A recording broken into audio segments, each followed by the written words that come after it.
ಸಹೃದಯರಿಗೆ ಸಸ್ನೇಹ ವಂದನೆ. ಮೊದಲೊಂದು ಪ್ರಕಟಣೆ. 8/5/2018 ಮಂಗಳವಾರ ಸಂಜೆ 6:30ರಿಂದ 8 ಮಾಸ್ತಿ ಅಧ್ಯಯನ ಪೀಠ ಮತ್ತು ಮಾಸ್ತಿ ವೆಂಕಟೇಶ ಅಯ್ಯಂಗಾರ್ ಜೀವನ ಕಾರ್ಯಾಲಯ ಟ್ರಸ್ಟ್ ಈ ದತ್ತಿ ಆಶ್ರಯದಲ್ಲಿ ಉಪನ್ಯಾಸ ಮತ್ತು ಪ್ರಾತ್ಯಕ್ಷಿಕೆ ಶ್ರೀಮತಿ ಸೌಮ್ಯಾ ಗೌತಮ್ ಮತ್ತು ಶ್ರೀ ಗೌತಮ್ ಅವರಿಂದ. ವಿಷಯ ಸರ್ಕಾರಿ ಶಾಲೆಯ ಮಕ್ಕಳಿಗೆ ಗಣಕಯಂತ್ರದ ಮೂಲಕ ಶಿಕ್ಷಣ. ಈ ಕಾರ್ಯಕ್ರಮಕ್ಕೆ ತಮಗೆ ಪೂರ್ವಭಾವಿಯಾಗಿ ಸ್ವಾಗತವನ್ನು ಕೋರ್ತೇನೆ. ಇವತ್ತು ದಿವಂಗತ ಬೆಳಗೆರೆ ಕೃಷ್ಣಶಾಸ್ತ್ರಿ ಜನ್ಮ ಶತಮಾನೋತ್ಸವ ದತ್ತಿಯ ಆಶ್ರಯದಲ್ಲಿ ಉಪನ್ಯಾಸ ಇನ್ನೇನು ಆರಂಭವಾಗಲಿಕ್ಕಿದೆ.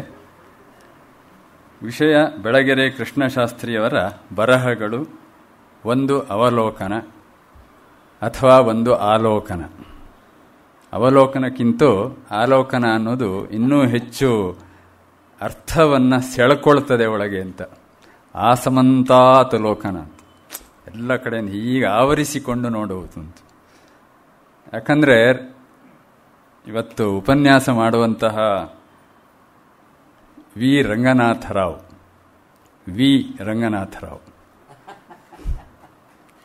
ನಾವು ಹೇಳ್ಕೊಳ್ಬೇಕು ವಿ ರಂಗನಾಥರಾವ್ ಅಂತ. ಅವರು ನಮ್ಮವರು ಅನ್ನುವ ನೆಲೆಯಲ್ಲಿ. ಯಾಕೆ ಅಂತ ಹೇಳಿದ್ರೆ ಇವನಾರವ ಅಂತ ಯಾರೋ ಹೇಳಲಿಕ್ಕಾಗದೆ ಏನೇನೋ ಆಗಿ ಹೋಯ್ತಲ್ಲ, ಹಾಗಲ್ಲ. ಇವನಾರವ ಇವ ನಮ್ಮವ, ಈಗ ವಿ ರಂಗನಾಥರಾವ್ ಅಂತ. ಹಾಗೆ ವಿ ರಂಗನಾಥರವರು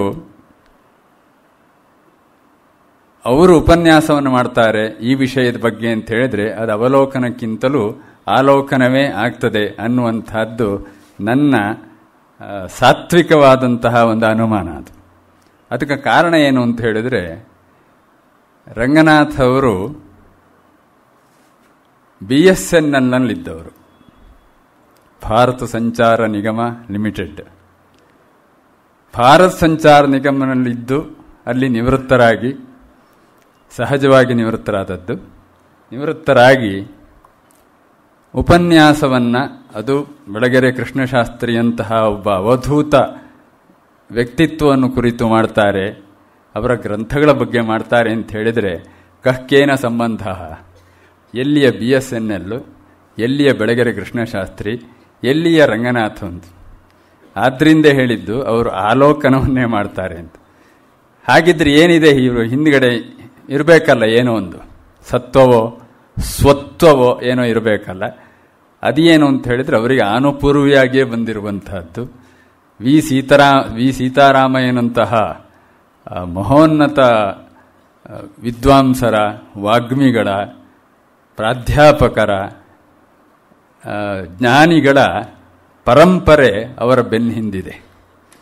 ಹಾಗಾಗಿ ಅದು ಅನಿಚ್ಛೆಯಿಂದಲೇ ನಮ್ಮ ಮನೋದೇಹದೊಳಗಡೆ ತುಂಬಿಕೊಂಡು ಬಿಡ್ತದಲ್ಲ, ಆ ರೀತಿಯಲ್ಲಿ ಅವರಿಗೆ ಅದು ಆವಾಹಿತವಾದದ್ದು ಈ ಸಾಹಿತ್ಯಕವಾದಂತಹ ಒಂದು ಚಿಂತನ ಪಂಕ್ತಿ. ಆದ್ದರಿಂದ ಅವರು ಇದುವರೆಗೂ ಯಾರ್ಯಾರ ಬಗ್ಗೆ ಎಲ್ಲ ಮಾತಾಡಿದ್ದಾರೆ ಅಂತ ಪಟ್ಟಿ ಹೇಳಲಿಕ್ಕೆ ಹೋದರೆ ಅದು ಬಹುಶಃ ಅದು ಅಪರ್ಯಾಪ್ತವೇ ಆಗ್ತದೆ. ಯಾಕಂತ ಹೇಳಿದರೆ ನಮ್ಮ ಎಲ್ಲ ಹಿಂದಿನ ಮಹೋನ್ನತ ಸಾಹಿತ್ಯ ಜೀವಿಗಳ ಬಗ್ಗೆ ಅವರು ನಿರಂತರವಾಗಿ ಸಾಕಷ್ಟು ಉಪನ್ಯಾಸಗಳನ್ನು ಕೊಟ್ಟಿದ್ದಾರೆ. ಅವರು ಎಷ್ಟರ ಮಟ್ಟಿಗೆ ಕೊಡಬಲ್ಲರು ಅಂಥೇಳಿ ಹೇಳಿದರೆ, ಕರೆಂಟ್ ಇದ್ದರೆ ಸ್ವಿಚ್ ಹಾಕಿದರೆ ಸ್ವಿಚ್ ಆನ್ ಮಾಡಿದ ಕೂಡಲೇ ತಿರುಗುತ್ತಲ್ಲ, ಇವರಿಗೆ ಕರೆಂಟ್ ಇಲ್ಲದೇ ಇದ್ರೂ ಕೂಡ ಚಾಲು ಆಗುತ್ತೆ. ಯಾವುದೇ ಆ ಸಾಹಿತ್ಯಗಳ ಬಗ್ಗೆ ಈ ಕ್ಷಣ ಹೇಳಿದರೆ ಯಾವುದೇ ರೆಫರೆನ್ಸ್ ಇಲ್ಲದೆ ಸ್ಟಾರ್ಟ್ ಮಾಡಿಬಿಡ್ತಾರೆ ಅವರು. ಅಷ್ಟರ ಮಟ್ಟಿಗೆ ತನ್ನಲ್ಲಿ ಅದನ್ನು ಒಳಗೊಂಡಿದ್ದಾರೆ ಅಂಥೇಳಿ ಹೇಳಿದರೆ, ಇವರು ಬರೀ ಅವಲೋಕನವನ್ನು ಮಾಡುವುದಿಲ್ಲ, ಆಲೋಕನವನ್ನೇ ಮಾಡ್ತಾರೆ. ಅದರಲ್ಲೂ ವಿ ರಂಗನಾಥರವರು ಕೇವಲ ಉಪನ್ಯಾಸ ಮಾತ್ರ ಅಲ್ಲ, ಅವರದ್ದು ದಶಾವತಾರ. ಈ ಸಾಹಿತ್ಯ ಕಲೆಯ ಈ ಒಂದು ವ್ಯಾಪ್ತಿಯಲ್ಲಿ ಅಥವಾ ಸಾಹಿತ್ಯ ಕಲಾ ಕುಟುಂಬಗಳಲ್ಲಿ ಯಾವ್ಯಾವ ಶಾಖೆಗಳಿದ್ದಾವೆ ಆ ಎಲ್ಲ ಶಾಖೆಗಳಲ್ಲೂ ಸಂಚರಿಸ್ತಾ ಇರುವವರು.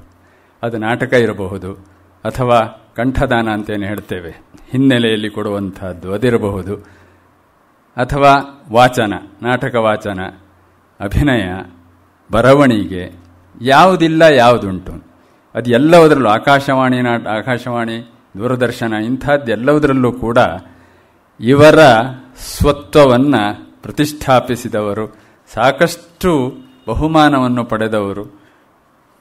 ಕಾಶಿಯಂತಹ ಈ ವಿದ್ವಾಂಸರಿಗೆ ಕಾಶಿಯಲ್ಲಿ ಏನಾದರೂ ಅಲ್ಲೊಂದು ಪರೀಕ್ಷೆ ಇರ್ತದೆ, ಅಲ್ಲಿ ಪರೀಕ್ಷೆಯಲ್ಲಿ ಉತ್ತೀರ್ಣರಾಗಿ ಬಿಟ್ಟು ಅಲ್ಲಿ ಒಂದು ಮಹಾಮಹೋಪಾಧ್ಯಾಯ ಏನೋ ಒಂದೊಂದು ಉಪಾಧಿ ಸಿಕ್ತು ಅಂಥೇಳಿ ಸಿಕ್ಕುವುದೇ ಒಂದು ದುರ್ಲಭ ಅಂಥ ವಾರಣಾಸಿಯಲ್ಲಿ ಇವರು ನಾಟಕ ಸ್ಪರ್ಧೆಯಲ್ಲಿ ಪ್ರಥಮ ಬಹುಮಾನವನ್ನು ಪಡೆದವರು. ಚಪ್ಪಾಳೆಗಿದೇ ಕಾರಣ ಅಲ್ಲ, ಅವರಿಗೆ ಪ್ರಥಮ ಬಹುಮಾನ ಬಂದದ್ದು ಒಂದು ಮುಸ್ಲಿಂ ಪಾತ್ರಕ್ಕೆ.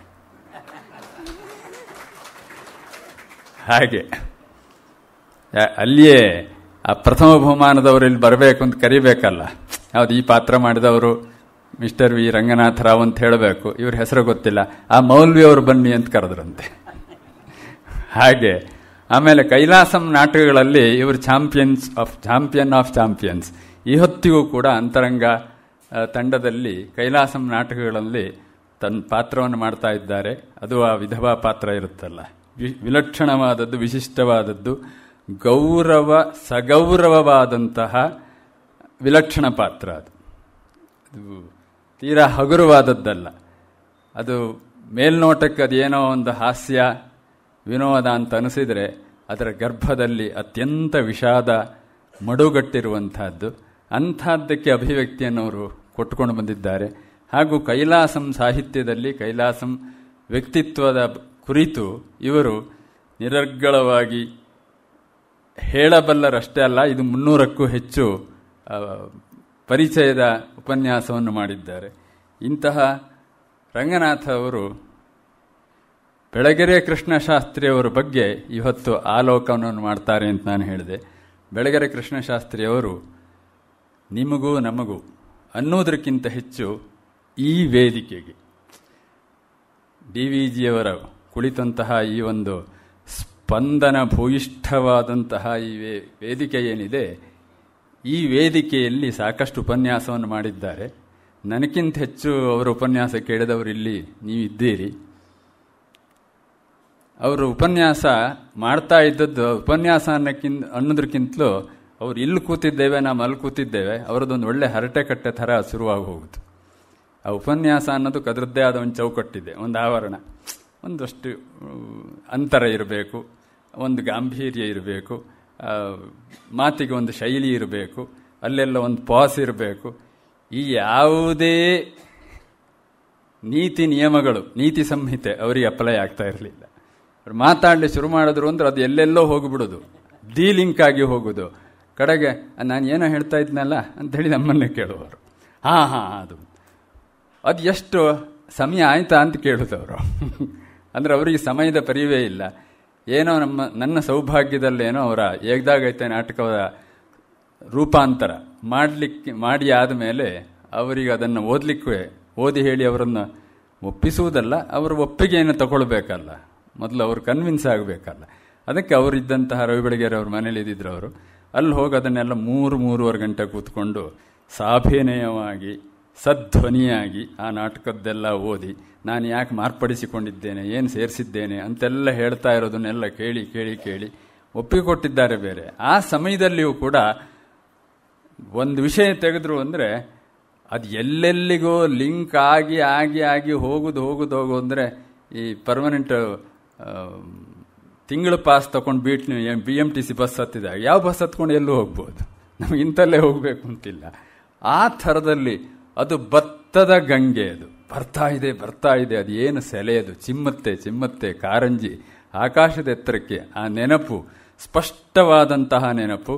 ಆಮೇಲೆ ಅದರ ಪ್ರಸ್ತುತಿಯೂ ಕೂಡ ಅಷ್ಟೇ ಪರಿಸ್ಫುಟವಾದದ್ದು. ಅದು ಇಲ್ಲಿ ಮಾತಾಡುವಾಗಲೂ ನಾವು ಅದನ್ನು ಎಂಜಾಯ್ ಮಾಡ್ತಾ ಇತ್ತು.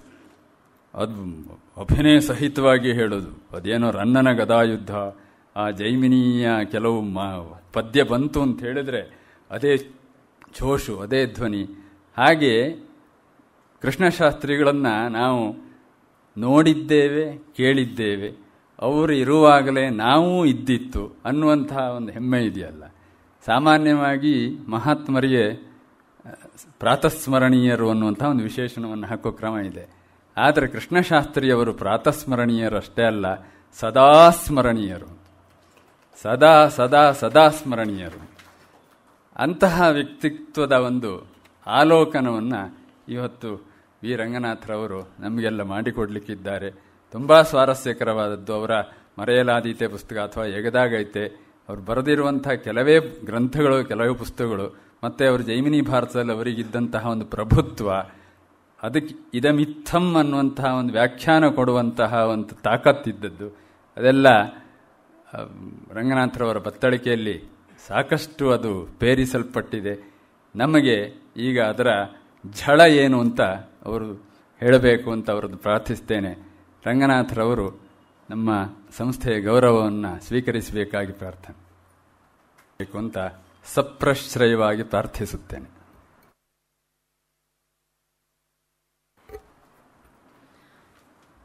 ಎಲ್ರಿಗೂ ನಮಸ್ಕಾರ. ನನ್ನ ಬಗ್ಗೆ 4 ಒಳ್ಳೆಯ ಮಾತು ಹೇಳಿದ ನನ್ನ ಆತ್ಮೀಯ ಸ್ನೇಹಿತರಾದ ಉಪಾಧ್ಯಾಯರಿಗೆ ಮೊಟ್ಟ ಮೊದಲು ಕೃತಜ್ಞತೆಗಳನ್ನು ಸಲ್ಲಿಸ್ತಾ ಇದ್ದೀನಿ. ಹಾಗೂ ಬೆಳಗೆರೆ ಕೃಷ್ಣಶಾಸ್ತ್ರಿಗಳವರ ಬಗ್ಗೆ, ಅವರ ಕೃತಿಗಳ ಬಗ್ಗೆ ಮಾತಾಡೋದಕ್ಕೆ ಅವಕಾಶ ಮಾಡಿಕೊಟ್ಟಿರ್ತಕ್ಕಂಥ ಗೋಖಲೆ ಸಾರ್ವಜನಿಕ ಸಂಸ್ಥೆಯವರೆಗೂ ಹಾಗೂ ನೆರೆದಿರ್ತಕ್ಕಂಥ ಎಲ್ಲ ಆತ್ಮೀಯರಿಗೂ ಕೂಡ ನನ್ನ ಕೃತಜ್ಞತಾಪೂರ್ವಕ ನಮಸ್ಕಾರಗಳನ್ನ ಹೇಳ್ತಾ ಇದ್ದೀನಿ.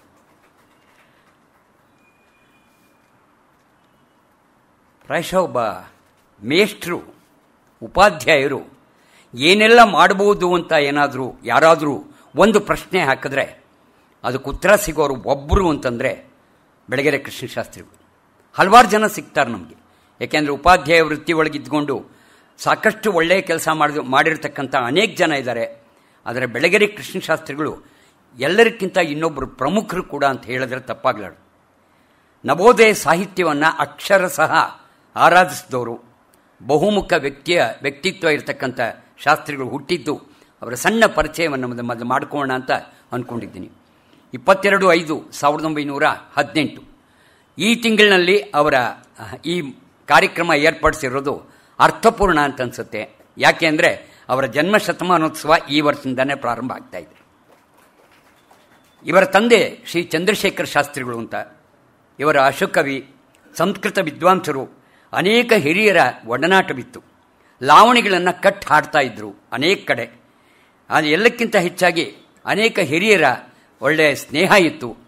ಇನ್ನೂ ಒಂದೇನು ಅಂದರೆ ಇದೇ ಗೋಖಲೆ ಸಾರ್ವಜನಿಕ ಸಂಸ್ಥೆಯೊಳಗೆ ಅನೇಕ ಹಿರಿಯರ ಎದುರುಗಡೆ ಅವರ ಲಾವಣಿಗಳನ್ನು, ಅವರ ಅನೇಕ ಜಾನಪದ ಗೀತೆಗಳನ್ನೆಲ್ಲ ಇಲ್ಲಿ ಕೇಳಿದ್ದಾರೆ ಅಂತ ಕೂಡ ಅನೇಕ ಕಡೆ ಮೆನ್ಷನ್ ಮಾಡಿದ್ದಾರೆ. ಹಾಗಾಗಿ ಇವರ ಶಾಸ್ತ್ರಿಗಳವರ ತಾಯಿ ಅನ್ನಪೂರ್ಣಮ್ಮ ಅಂತ, ಅವರ ಅಣ್ಣ ನಿಮಗೆ ಭಾಳ ಜನಕ್ಕೆ ಗೊತ್ತು, ಸೆಂಟ್ರಲ್ ಕಾಲೇಜ್ನಲ್ಲಿ ಸೀತಾರಾಮ್ ಶಾಸ್ತ್ರಿಗಳು ಅಂತ ಮ್ಯಾಥಮೆಟಿಕ್ಸ್ ತೊಗೊಳ್ತಾ ಇದ್ರು. ಅವರ ಹೆಂಡತಿ TS ವೆಂಕಣ್ಣಯ್ಯನವರ ತಂಗಿ. ಕ್ಷೀರಸಾಗರ ಅಂತ ಹೆಸರಿನಲ್ಲಿ ಅನೇಕ ನಾಟಕಗಳನ್ನು ಬರೆದವರು ಅಂದರೆ ಸೀತಾರಾಮ್ ಶಾಸ್ತ್ರಿಗಳು. ಹಾಗಾಗಿ ಭಾಳಷ್ಟು ಜನಕ್ಕೆ ಸೀತಾರಾಮ್ ಶಾಸ್ತ್ರಿಗಳ ಹೆಸರು ಗೊತ್ತಿದೆ ಅಂತ ನಾನು ಅಂದ್ಕೊಂಡಿದ್ದೀನಿ. ಇವರ ತಂಗಿ ಪಾರ್ವತಮ್ಮ ಅಂತ, ರವಿ ಬೆಳಗೆರೆಯವರ ಅವರ ತಾಯಿ. ಹಾಗಾಗಿ ರವಿ ಬೆಳಗೆರೆಯವರ ಸೋದರ ಮಾವ ಬೆಳಗೆರೆ ಕೃಷ್ಣಶಾಸ್ತ್ರಿಗಳು. ಇವರ ಅಕ್ಕ ಜಾನಕಮ್ಮ ಅಂತ ಒಳ್ಳೆಯ ಕವಿಯಿತ್ರಿ. ಅವರ ಮೊದಲನೆಯ ಕವನ ಸಂಕಲನಕ್ಕೆ ದತ್ತಾತ್ರೇಯ ರಾಮಚಂದ್ರ ಬೇಂದ್ರೆಯವರು ಮುನ್ನುಡಿ ಬರೆದಿದ್ದಾರೆ. ಅವರ ವಿದ್ಯಾಭ್ಯಾಸ ಎಲ್ಲ ಮಲ್ಲೇಶ್ವರಂನ ಹೈಸ್ಕೂಲ್ನಲ್ಲಾಯಿತು. ಅದಾದಮೇಲೆ ಮೈಸೂರಿನಲ್ಲಿ BEd ಪದವಿ ಗಳಿಸಿದ್ರು. ವೃತ್ತಿ ಒಳಗೆ HALನಲ್ಲಿ ಕಾರ್ಮಿಕರಾಗಿದ್ದರು. ಅದಾದಮೇಲೆ ಹೆಗ್ಗೆರೆ, ಮೀರಾಸಾಬ್ನಹಳ್ಳಿ, ದೇವನೂರು, ಚಿತ್ರದುರ್ಗ, ಕಳಸ ಅನೇಕ ಕಡೆ ಉಪಾಧ್ಯಾಯ ವೃತ್ತಿಯನ್ನು ಅವರು ಮಾಡ್ಕೊಂಡು ಬಂದರು. ಅವರು ಉಪಾಧ್ಯಾಯ ವೃತ್ತಿ ಒಂದೇ ಅಲ್ಲ, ಅವರು ಮಾಡಿದ ಅನೇಕ ಶೈಕ್ಷಣಿಕ ಕ್ಷೇತ್ರದಲ್ಲಿ ಅವರು ಮಾಡಿದ ಸೇವೆ ನಿಜಕ್ಕೂ ಅಪಾರ. ಸ್ವಾತಂತ್ರ್ಯ ಚಳವಳಿ ಮೊದಲನೇ ಅವರು ಭಾಗವಹಿಸಿದ್ರು ಬೆಂಗಳೂರು ಹೈಸ್ಕೂಲ್ನಲ್ಲಿದ್ದಾಗ. 1936ರಲ್ಲಿ ಗಾಂಧೀಜಿಯವರು ಬಂದಿದ್ದಾಗ ಸ್ವಯಂ ಸೇವಕರಾಗಿ ಅವರು ಪಾತ್ರ ವಹಿಸಿದ್ರು. ಆಚಾರ್ಯ ವಿನೋಬಾ ಭಾವೆಯವರ ಭೂದಾನ ಚಳವಳಿಯಲ್ಲಿ ಭಾಗವಹಿಸಿದ್ರು. ಶ್ರಮದಾನದ ಮೂಲಕ ಮೀರಾಸಾಬಿಹಳ್ಳಿಯೊಳಗೆ 5 ಕೊಠಡಿಗಳ ಶಾಲಾ ಕಟ್ಟಡ, ಆಸ್ಪತ್ರೆ, ಶಿಕ್ಷಕರ ವಸತಿ ಗೃಹವನ್ನು ನಿರ್ಮಿಸಿದವರವರು. ಹೆಗ್ಗೆರೆಯೊಳಗೆ ರಂಗಮಂದಿರ, ಶಿವಾಲಯ, ಶಾಲಾ ಕಟ್ಟಡದಿಂದ ಮುಖ್ಯ ರಸ್ತೆಯವರೆಗೆ ಕೂಡ ಆ ರಸ್ತೆಯ ನಿರ್ಮಾಣವನ್ನು ಮಾಡಿದವರು. ಮುಕುಂದೂರು ಸ್ವಾಮಿಗಳವರ ಆಶ್ರಮದಲ್ಲಿ ಪ್ರಾರ್ಥನಾ ಮಂದಿರವನ್ನು ಕಟ್ಟಿಸಿದವರು. ದೇವನೂರಿನಲ್ಲಿ ಲಕ್ಷ್ಮೀಶ ಜಯಂತಿಯನ್ನು ಆಚರಿಸಿ ಮಾಸ್ತಿಯವರನ್ನ, ಡಿ ವಿ ಜಿಯವರನ್ನ, ವಿ ಸಿ ಅವರನ್ನ, ಅನೇಕ ವಿದ್ವಾಂಸರನ್ನ ಕರೆಸಿ ಉಪನ್ಯಾಸವನ್ನು ಏರ್ಪಡಿಸಿದವರು. ಬೆಳಗೆರೆಯೊಳಗೆ ತಮ್ಮ ತಂದೆಯವರ ಆಸೆಯಂತೆ ಅಣ್ಣ ಸೀತಾರಾಮ ಶಾಸ್ತ್ರಿಗಳವರ ನೆರವಿನಿಂದ 1941ರಲ್ಲಿ ಶಾರದಾ ಮಂದಿರವನ್ನು ನಿರ್ಮಾಣ ಮಾಡಿದ್ರು.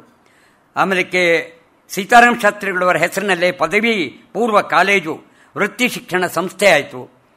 ಎಲ್ಲಕ್ಕಿಂತ ಹೆಚ್ಚಾಗಿ ವೇದಾವತಿ ವಿದ್ಯಾರ್ಥಿ ನಿಲಯ, ಉಚಿತ ಊಟ ವಸತಿ, ಅಲ್ಲೇ ಶಿಕ್ಷಣವನ್ನು ಕೊಡುವಂಥ ಒಂದು ಅತ್ಯುತ್ತಮವಾದ ವಿದ್ಯಾರ್ಥಿ ನಿಲಯವನ್ನು ಸ್ಥಾಪಿಸಿದ್ರು.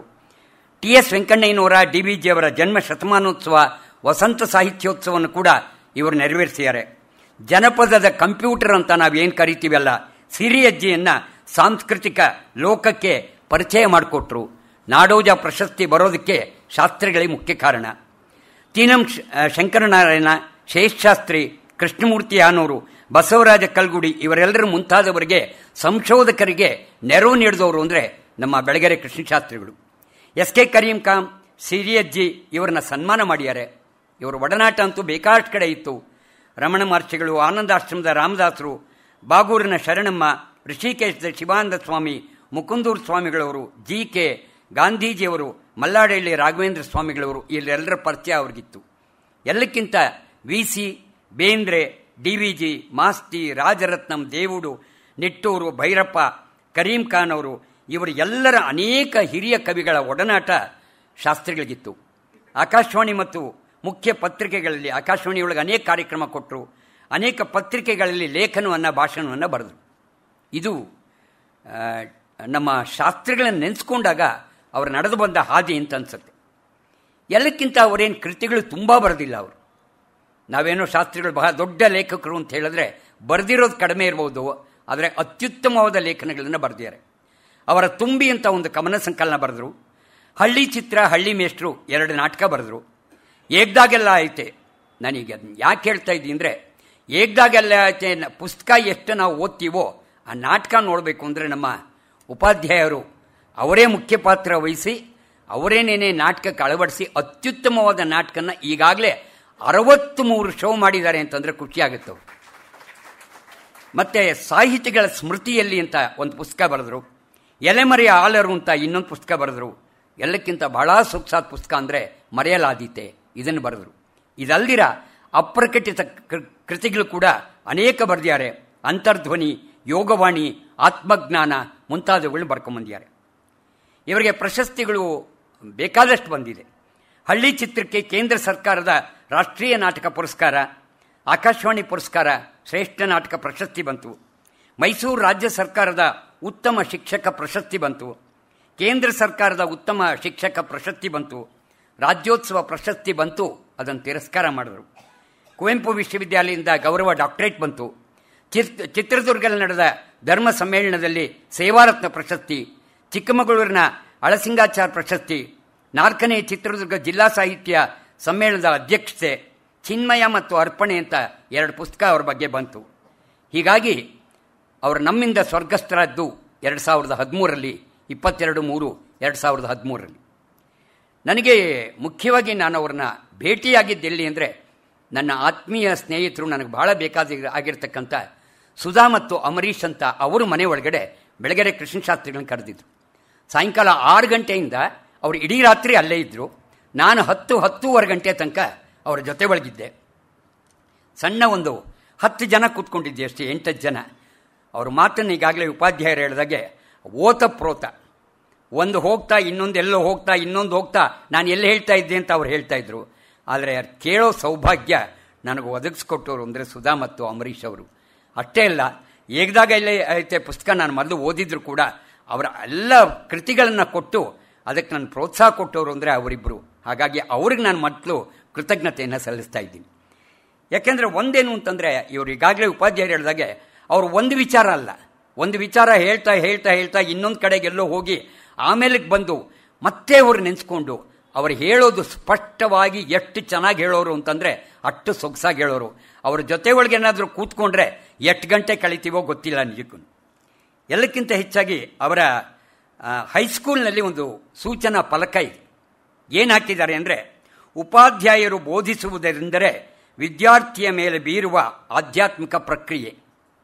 ಇನ್ನೊಂದು ಕಡೆ ಬರೀತಾರೆ, ಉಪಾಧ್ಯಾಯ ವೃತ್ತಿ ಸಿಗಬೇಕಾದರೆ 7 ಜನ್ಮಗಳ ಪುಣ್ಯ ಮಾಡಿರಬೇಕು ಸಿದ್ದಯ್ಯ ಅಂತ.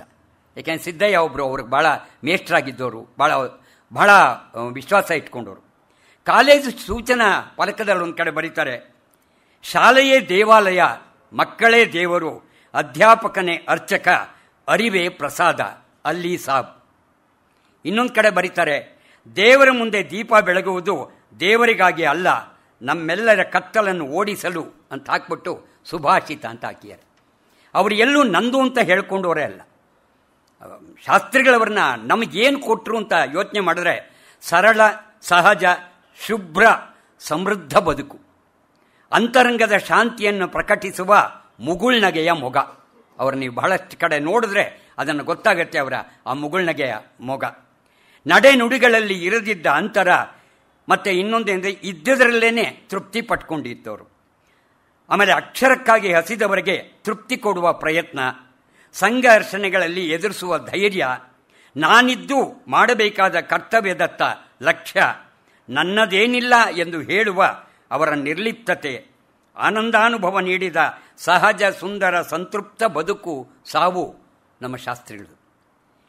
ಅವರು ಒಂದು ಪದ್ಯ ಜ್ಞಾಪಕ ಬರುತ್ತೆ.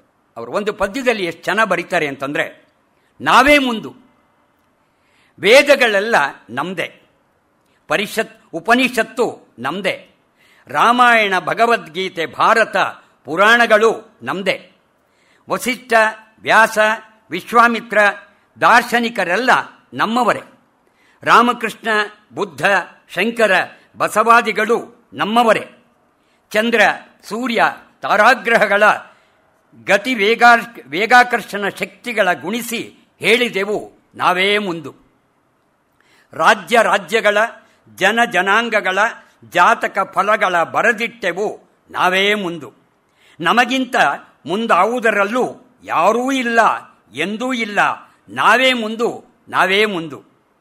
ಅಯ್ಯ ಸ್ವಾಮಿ, ಈ ಕಥೆಯೆಲ್ಲ ಹಿಂದಿಂದಾಯಿತು, ಈಗಿನ ಪರಿ ಹೇಳೆನ್ನುವಿರಾ? ಈಗಲೂ ಅಷ್ಟೇ, ನಾವೇ ಮುಂದು. ದೇಶವನ್ನೆಲ್ಲ ಲೂಟಿ ಮಾಡಿ ಲಾಟರಿ ಎತ್ತಿ ದುಡಿಯದೆ ಪಡೆಯುವ ಭಂಡ ಜೀವನದ ಷಂಡ ವಿಧಾನಕ್ಕೆ ನಾವೇ ಮುಂದು. ಹೆಂಡದಂಗಡಿ, ಕಸಾಯಿಖಾನೆ ಸಾಲಾಗಿರಿಸಿ, ಸಾಲದು ಎಂದರೆ ಪಂಚತಾರೆಯರ ನೆತ್ತಿಗೆ ಹತ್ತಿಸಿ ರಂಕಲ್ ರಾಟೆ ಆಡಿಸುವುದರಲ್ಲೂ ನಾವೇ ಮುಂದು. ಜಂತರ್ ಮಂತರ್ ಜಾದೂ ಮಾಡಿ ತಂತಿ ಮೇಲೆ ಅಂತರ್ಪಟ್ಟಿ ಸರ್ಕಸ್ ತೋರಿಸಿ ಕುಳಿತಲ್ಲಿಂದಲೇ ರೊಕ್ಕ ಮಾಡುವ ಪಕ್ಕಾ ವಿದ್ಯದಿ ನಾವೇ ಮುಂದು. ಅಂದು, ಇಂದು, ಮುಂದು, ಎಂದು ನಾವೇ ಮುಂದು. ಆದರೂ ನೋಡಿ ಸೇರದ ಮಂದಿ ನಮ್ಮನ್ನು ಕರೆವರು ಹಿಂದೂ ಎಂದು. ಇದು ಕೃಷ್ಣಶಾಸ್ತ್ರಿಗಳಿಗೊಂದು ಪದ್ಯ, ನಿಜಕ್ಕೂ ಸೊಗಸಾದ್ದು ಅಂತ ಅದನ್ನು ಬರ್ಕೊಂಬಂದೆ. ಅವರ ಬರೆದಿರ್ತಕ್ಕಂಥ ಕೃತಿಗಳಲ್ಲಿ ಒಂದು ಏಗ್ದಾಗೆಲ್ಲ ಐತೆ. ಪ್ರಾಯಶಃ ಸಾಕಷ್ಟು ಜನ ಇದ್ರ ಬಗ್ಗೆ ಕೃಷ್ಣಶಾಸ್ತ್ರಿಗಳಲ್ಲೇ ಕೇಳಿರಬಹುದು, ನಾಟಕ ನೋಡಿರ್ಬೋದು, ಅಥವಾ ಓದಿರ್ಬೋದು. ಇದು ಕೇವಲ ಅದು ಒಂದೇನು ಅಂದರೆ, ನೆನಪಿನಲ್ಲಿ ಉಳಿಯುವಂಥ ಹಲವು ಪುಸ್ತಕಗಳಲ್ಲಿ ನಮ್ಮ ಅನುಭವಕ್ಕೆ ಬರುವಂಥ ಒಂದು ಪುಸ್ತಕ ಅಂದರೆ ಏಗ್ದಾಗೆಲ್ಲ ಐತೆ. ಅನೇಕ ಬಾರಿ ಓದ್ತಾ ಇದ್ರು ಕೂಡ ಒಂದೊಂದು ಸಾರಿ ಒಂದು ಅನುಭವ ನಮಗಾಗುತ್ತೆ. ಇನ್ನೊಂದು ಅಂದರೆ, ಪುಸ್ತಕ ಇಟ್ಕೊಂಡ್ರೆ ಪೂರ್ತಿ ಓದೋ ತನಕ ಅದನ್ನು ಬಿಡೋಕ್ಕೆ ಮನಸ್ಸೇ ಬರೋಲ್ಲ, ಮುಂದೆ ಏನು ಅಂತ. ಈಗಾಗಲೇ 10ಕ್ಕೂ ಹೆಚ್ಚು ಬಾರಿ ಇದು ಮುದ್ರಣ ಆಗಿದೆ ಅಂದರೆ ಇದರ ಪ್ರಖ್ಯಾತಿ ಎಷ್ಟು ಅಂತ ನಿಮಗೆ ಗೊತ್ತು. ಮತ್ತು ಇನ್ನೊಂದು ಅಂದರೆ, ನಾನು ಈಗಾಗಲೇ ಹೇಳಿದಾಗೆ ಮುಕುಂದೂರು ಸ್ವಾಮಿಗಳವರನ್ನ ಕುರಿತು ಬರೆದಂಥದ್ದು. ಶಾಸ್ತ್ರಿಗಳು ಇದನ್ನು ಪವಾಡ ಅಂತ ಕರೆಯಲು ಸಾಧ್ಯವಿಲ್ಲದ ಒಂದು ಪವಾಡವನ್ನು ನಡೆಸಿದ್ದಾರೆ. ಮುಕುಂದೂರು ಸ್ವಾಮಿಗಳವರ ಜೊತೆಯಲ್ಲಿ ಶಾಸ್ತ್ರಿಗಳು 15-16 ವರ್ಷಗಳ ಅನುಭವವನ್ನು ಇಲ್ಲಿ ತಮ್ಮದೇ ಆದ ಧಾಟಿಯಲ್ಲಿ ಸ್ವಾರಸ್ಯವಾಗಿ ತಿಳಿಸಿದ್ದಾರೆ. ಸ್ವಾರಸ್ಯ ಅಂದರೆ ಅದು ಓದ್ತಾ ಇದ್ದರೆ ಗೊತ್ತಾಗುತ್ತದೆ. ಯಾವುದೇ ಆಡಂಬರವಿಲ್ಲದೆ ನೇರವಾಗಿ ಹೇಳಿರುವುದು ಈ ಕೃತಿಯಲ್ಲಿ ಕಾಣುವ ಅಂಶ. ಬರವಣಿಗೆಯ ಪ್ರಾಮಾಣಿಕತೆ ಹೇಳುವ ಧಾಟಿ ನಿಜಕ್ಕೂ ಎಲ್ಲರಿಗೂ ಮೆಚ್ಚುಗೆ ಗಳಿಸಿದೆ. ಮುಕುಂದೂರು ಸ್ವಾಮಿಗಳು ಸಿದ್ಧ ಪುರುಷರಾಗಿದ್ದು ಊಹಾತೀತವಾದ ಚಮತ್ಕಾರಗಳನ್ನು ತೋರಿಸ್ತಾರೆ. ಅವರಾಗಲೇ ಹೇಳಿದಾಗೆ ಏಕದಲ್ಲಿ ಎಲ್ಲ ಐತೆ ಕಣೋ ಅಂತ ಅವರು ಹೇಳ್ತಾ ಇದ್ರು. ಏಕದಾಗೆಲ್ಲ ಐತೆ ಅಂತ ಗ್ರಾಮೀಣ ಸೊಗಡಿನಲ್ಲಿ ಸ್ವಾಮಿಗಳು ಮಾತಿನಿಂದ ಗ್ರಹಿಸಿಕೊಳ್ಳಬಹುದು. ಯೋಗದಲ್ಲಿ ಯಾವುದಿಲ್ಲ, ಎಲ್ಲವೂ ಇದೆ. ಆತ್ಯಂತಿಕ ಸತ್ಯ ಸಮಾಧಾನಗಳೇ ಅಲ್ಲಿ ಅಡಗಿವೆ ಅಂತ ಸ್ವಾಮಿಗಳು ಯಾವಾಗಲೂ ಹೇಳ್ಕೊಂಡ್ಬರ್ತಾರೆ. ಹಾಸ್ಯ ಮುಕುಂದೂರು ಸ್ವಾಮಿಗಳ ಸ್ವಭಾವವೇ ಆಗುವಂಥದ್ದು. ಎಲ್ಲರೊಂದಿಗೆ ನಗನಗ್ತಾ ಬೆರೆಯುವ ಇವರ ನಡತೆ ಎಲ್ಲರಿಗೂ ಇಷ್ಟ ಆಗುತ್ತೆ. ಯೋಗವೆಂದರೆ ಮಿಲನ, ಅಂದರೆ ಎರಡು ಸಂಗತಿಗಳು ಕೂಡುವುದು ಅಂತ ಅರ್ಥ ಅಂತಾರೆ. ಯೋಗವನ್ನು ಸ್ವಾಮಿಗಳು ಏಗ ಅಂತ ಇದ್ರು. ಅವರೇ ಹೇಳಿದಾಗೆ ಏಕದಾಗ ಎಲ್ಲ ಐತೆ ಕಣೋ ಅಂತ. ಏಗ ಅಂದರೆ ಕನ್ನಡದಲ್ಲಿ ದುಡಿಯೋದು ಎಂಬ ಅರ್ಥ ಕೂಡ ಇದೆ. ಏಗ ಅಂದರೆ ಸಂಬಂಧ, ಸಮಾಜಕ್ಕೂ ವ್ಯಕ್ತಿಗೂ ಇರುವ ಸಂಬಂಧ, ಮಾನವನಿಗೂ ಭೂಮಿಗೂ ಇರುವ ಸಂಬಂಧ, ಮಾನವನಿಗೂ ಪಂಚಭೂತಗಳಿಗೂ ಇರುವ ಸಂಬಂಧ. ಇದನ್ನು ಹೇಳ್ಕೊಂಡ್ಬರ್ತಾರೆ. ಪೂಜ್ಯ ಡಿ ವಿ ಜಿಯವರು ತಮ್ಮ ಭಗವದ್ಗೀತೆಯನ್ನು ಜೀವನ ಧರ್ಮಯೋಗ ಅಂತ ಕರೀತಾರೆ. ಇಲ್ಲಿ ಬರೋ ಮುಕುಂದೂರು ಸ್ವಾಮಿಗಳು ಒಂದು ಕಡೆ ಪವಾಡ ಪುರುಷ ಅಂತ ಕಾಣ್ತಾರೆ, ಇನ್ನೊಂದು ಕಡೆ ದೈವಿಕ ಅಂತ ಇರ್ತಾರೆ, ಮಗದೊಂದು ಕಡೆ ಮುಗ್ಧ ಮಗುವಿನಂತೆ ವರ್ತಿಸ್ತಾರೆ. ಇಲ್ಲಿರುವ ಪವಾಡ ಒಂದು ಚಮತ್ಕಾರ ಅಲ್ಲ, ಇದೊಂದು ವಿಶಿಷ್ಟ ಅನುಭವ. ಅದು ಅನೇಕ ಪ್ರಸಂಗಗಳಿಗೆ ಹೆಚ್ಚು ಅರ್ಥ ಕೊಡೋದಕ್ಕೆ ಆಗೋದೇ ಇಲ್ಲ. ಅದು ಇಲ್ಲಿಯ ಪವಾಡ ಮಾಡೋ ಉದ್ದೇಶ ಇವ್ರಿಗೆ ಯಾರಿಗೂ ಇರಲೇ ಇರಲಿಲ್ಲ. ಇದೊಂದು ಸಹಜ ಯೋಗ ಅಂತ ಹೇಳ್ಬೋದು, ಅಥವಾ ನಿತ್ಯ ಯೋಗ ಅಂತ ಹೇಳ್ಬೋದು. ಹೀಗಾಗಿ ಈ ಪುಸ್ತಕವನ್ನು ಅವ್ರು ಬೇರೆ ಯಾರಿಗೂ ಕೊಟ್ಟಿಲ್ಲ. ಸಮಾಜ ಸೇವೆಗಾಗಿ ಇಡೀ ತಮ್ಮನ್ನು ಸಂಪೂರ್ಣವಾಗಿ ಅರ್ಪಿಸಿಕೊಂಡ ಧನ್ಯಜೀವಿ ಮಲ್ಲಾಡಲ್ಲಿ ರಾಘವೇಂದ್ರ ಸ್ವಾಮಿಗಳವರಿಗೆ ತಿರುಕ ನಾಮಾಂಕಿದ್ದವ್ರಿಗೆ ಇದನ್ನು ಅರ್ಪಿಸ್ತಾರೆ. ಇಡೀ ಏಕೆಂದರೆ ಅವಲೋಕನ ಅಂತ ಈಗಾಗಲೇ ಹೇಳಿದಾಗೆ ಇದು ಕೇವಲ 92 ಪುಟಗಳಿರ್ತಕ್ಕಂಥ ಪುಸ್ತಕ. ಎಲ್ಲ ಪ್ರಸಂಗಗಳು ಹೇಳೋಕ್ಕಾಗದಿದ್ರು ಕೂಡ ಒಂದೆರಡನ್ನ ಹೇಳೋದಕ್ಕೆ ಮಾತ್ರ ಇಷ್ಟಪಡ್ತೀನಿ. ಬೆಳಗೆರೆ ಕೃಷ್ಣಶಾಸ್ತ್ರಿಗಳು ಮುಕುಂದೂರು ಸ್ವಾಮಿಗಳವರನ್ನ ಭೇಟಿಯಾಗೋ ಒಂದು ಸಂದರ್ಭ ಬರುತ್ತೆ. ಲಕ್ಷ್ಮೀಶ ಜೈಮಿನಿ ಭಾರತದ ಕರ್ತೃ ಹುಟ್ಟಿದ ಸ್ಥಳ ಅವರು ನಾನು ಈಗಾಗಲೇ ಹೇಳಿದ ದೇವನೂರು. 1949ರಲ್ಲಿ ಕಡೂರು ತಾಲೂಕಿನ ದೇವನೂರಿನಲ್ಲಿ ಶಾಲೆಯ ಉಪಾಧ್ಯಾಯರಾಗಿರ್ತಾರೆ ಶಾಸ್ತ್ರಿಗಳು. ಬಿಡುವಿನ ವೇಳೆ ಅವರ ತಿಮ್ಮೇಗೌಡರ ಅಂತ ಒಬ್ಬರು ಅವರ ಹತ್ರ ಮನೆ ವಾಸ ತಗೊಂಡಿರ್ತಾರೆ. ಬಿಡುವಿನ ವೇಳೆಯಲ್ಲಿ ಒಂದು ಸಾರಿ ರಾಮದಾಸರ ಆನಂದಾಶ್ರಮದಿಂದ ತಂದಿದ್ದ ಇನ್ ವಿಷನ್ ಆಫ್ ಗಾಡ್ ಅಂತ ಓದ್ತಾ ಇದ್ರು. ಆಗ ಶಂಬೇಗೌಡರು ಅಂತ ಒಬ್ಬರು ಬರ್ತಾರೆ. ಬಂದಾಗ ಕೇಳ್ತಾರೆ, ಏನು ಸ್ವಾಮಿ ಏನು ಓದ್ತಾ ಇದ್ದೀರಿ ಅಂತ. ಅದಕ್ಕೆ ಅವ್ರು ಹೇಳ್ತಾರೆ, ಏನು ಮೇಷ್ಟ್ರೆ ಯಾವ ಪುಸ್ತಕ ಓದ್ತಾ ಇದ್ದೀರಿ ಅಂತ. ಅವ್ರು ಹೇಳ್ತಾರೆ, ಇದೊಂದು ಒಳ್ಳೆಯ ಪುಸ್ತಕ, ಅವರೊಬ್ಬ ಸಾಧಕರು ಅಂತಂದ್ಬಿಟ್ಟು. ಅದಕ್ಕೆ ಇವರು ಶಂಬೇಗೌಡರು ಹೇಳ್ತಾರೆ, ಅಯ್ಯೋ ನಾನು ಕಂಡಿದ್ದೆ ಸ್ವಾಮಿಗಳನ್ನ, ನೀವು ನೋಡಿಲ್ಲ ಬಿಡಿ. ಅವರು ಒಂದು ಮನೆಯಲ್ಲಿ ಬೀಗ ಹಾಕಿದ್ರು ಕೂಡ ಹೊರಗೆ ಬಂದು ಎಲ್ರಿಗೂ ತಿಂಡಿ ಕೊಡ್ತಾ ಇದ್ರು ಅಂತ. ಅದಕ್ಕೆ ಇವರು ಹೇಳ್ತಾರೆ, ನೀವು ನೋಡಿದ್ರ ಅಂತ. ಇಲ್ಲ, ನಾನು ಖುದ್ದಾಗಿ ನೋಡಿದ್ದೆ ಅಂತ. ಆ ತಿಮ್ಮೇಗೌಡರು ಅನ್ನೋರು ಹೇಳ್ತಾರೆ, ಹೌದಪ್ಪ, ನನ್ನ ಮದುವೆ ಸಂದರ್ಭದಲ್ಲಿ ನನಗೆ ಬಾಳೆಹಣ್ಣು ಸಕ್ಕರೆ ಕೊಟ್ಟರು ನನಗೆ ಗೊತ್ತಿದೆ ಅಂತಂದ್ಬಿಟ್ಟು. ಆಮೇಲೆ ನನಗೆ ಹೇಳಿದ್ರು, ನೀವೆಲ್ಲರೂ ಮುಕುಂದೂರಿಗೆ ಬನ್ನಿ, ಬೆಟ್ಟಕ್ಕೆ ಬನ್ನಿ ಅಂತ ಹೇಳಿದ್ರು. ನಾವೆಲ್ಲ ಹೋಗಿದ್ವಿ, ಆದರೆ ಸ್ವಾಮಿಗಳು ಕಾಣಿಸ್ತಿಲ್ಲ. ಮಧ್ಯಾಹ್ನದ ಊಟಕ್ಕೆ ಕೂತ್ಕೊಂಡಿದ್ದಾಗ ಇವನಿಗೂ ಒಂದಷ್ಟು ಕವಳ ಕೊಡ್ರಲ್ಲ ಅಂತ ಬಂದಿದ್ದಾರೆ. ಎಲ್ರಿಗೂ ಆಶ್ಚರ್ಯ ಅವ್ರಿಗೆ. ಆಮೇಲೆ ಇನ್ನೊಂದೇನು ಅಂದರೆ, ಎಲ್ಲರ ಜೊತೆ ಒಳಗೆ ಕುಣಿದು ಕುಪ್ಪಳಿಸ್ತಾ ಇದ್ರು. 20-30 ವರ್ಷ ಆದಮೇಲೆ ಅವರು ನೋಡಿರಲಿಲ್ಲ. ಆಮೇಲೆ ತಿಮ್ಮೇಗೌಡರು ಹೇಳ್ತಾರೆ, ಅವ್ರಿಗೆ 60 ವರ್ಷ ಆಗಿರ್ಬೋದು ಅಂತ. ಇಲ್ಲ, 80 ವರ್ಷ ಆಗಿರ್ಬೋದು ಅಂತಾರೆ. ಇಲ್ಲ, 100 ವರ್ಷನೇ ಆಗಿರ್ಬೋದು ಅಂತಾರೆ. ಅಂದರೆ ವರ್ಷನೂ ಯಾರಿಗೂ ಗೊತ್ತಿಲ್ಲ ಎಷ್ಟು ವರ್ಷ ಅಂತಂದ್ಬಿಟ್ಟು. ಆಮೇಲೆ ಒಂದು ಒಳ್ಳೆ ಗಟ್ಟಿಮುಟ್ಟಿಯಾಗಿದ್ದರು, ಎಲ್ಲಂದ್ರೂ ಓಡಾಡ್ತಾ ಇದ್ರು. ಒಂದು ಸಾರಿ ರಜಾ ದಿನ ಶಾಸ್ತ್ರಿಗಳು ಚಾಪೆ ಹಾಕ್ಕೊಂಡು ಮನೆಯೊಳಗೆ ಮಲ್ಕೊಂಡಿರ್ತಾರೆ. ಯಾಕೆಂದರೆ ಪ್ರಾಯಶಃ ಇದನ್ನು ಅವ್ರ ಮಾತಿನಲ್ಲೇ ಕೇಳಿದ್ರೆ ಚೆನ್ನ ಅಂತ ಇದನ್ನ ಹಾಗೆ ಹೇಳೋದಕ್ಕೆ ಇಷ್ಟಪಡ್ತೀನಿ ನಾನು. ಒಂದು ಸಾರಿ ಅವ್ರ ರಜಾ ದಿನ ಮಧ್ಯಾಹ್ನ ಊಟ ಆದಮೇಲೆ ಚಾಪೆ ಮೇಲೆ ಮಲ್ಕೊಂಡಿದ್ರು, ಏನೋ ಓದ್ತಾ ಇದ್ರು. ಮಂಪರು ಬಂತು. ಅದಾದಮೇಲೆ ಸ್ವಲ್ಪ ಹೊತ್ತಿನಲ್ಲಿ ಕದ ತೆರೆತು. ಆ ಕದ ತೆರೆದಾಗ ಯಾರೋ ಹರಟೆಗೆ ಬಂದಿರಬೇಕು ಅಂತ ಮುಸ್ಕಾಕೊಂಡು ತಿರ್ಗಾ ಮಲ್ಕೊಂಡ್ರು. ಅವರು ನನ್ನ ಚಾಪೆ ಮೇಲೆ ತಾಕ್ಕೊಂಡು ಭಾಸವಾಯಿತು. 2 ಸಲ ತಟ್ಟಿದ್ರು, ಮಿಸ್ಕಾಡಲಿಲ್ಲ.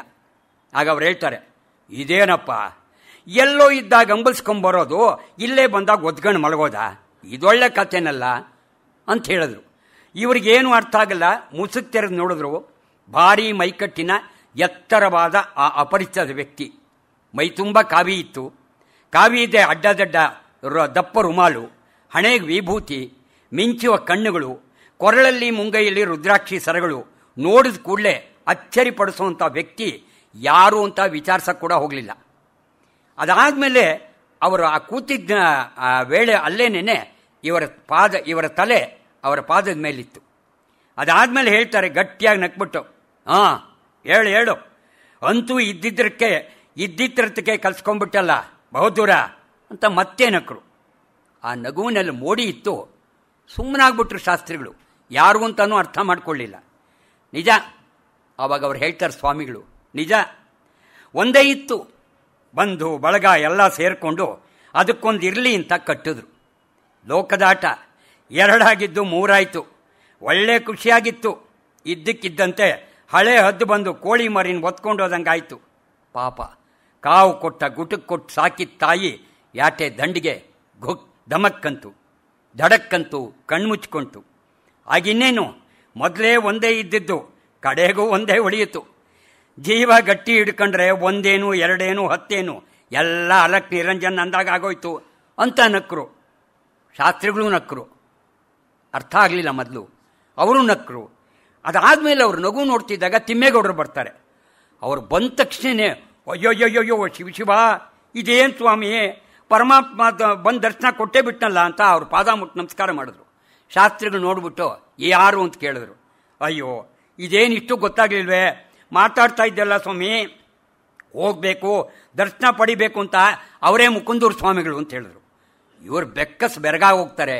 ಅವ್ರ ಕಾಲಿಗೆ ಮತ್ತೆ ನಮಸ್ಕಾರ ಮಾಡ್ತಾರೆ. ಒಬ್ಬೊಬ್ಬರಾಗಿ ಊರಿಂದ ಎಲ್ಲ ಬೇಕಾದ ಜನ ಬರ್ತಾರೆ.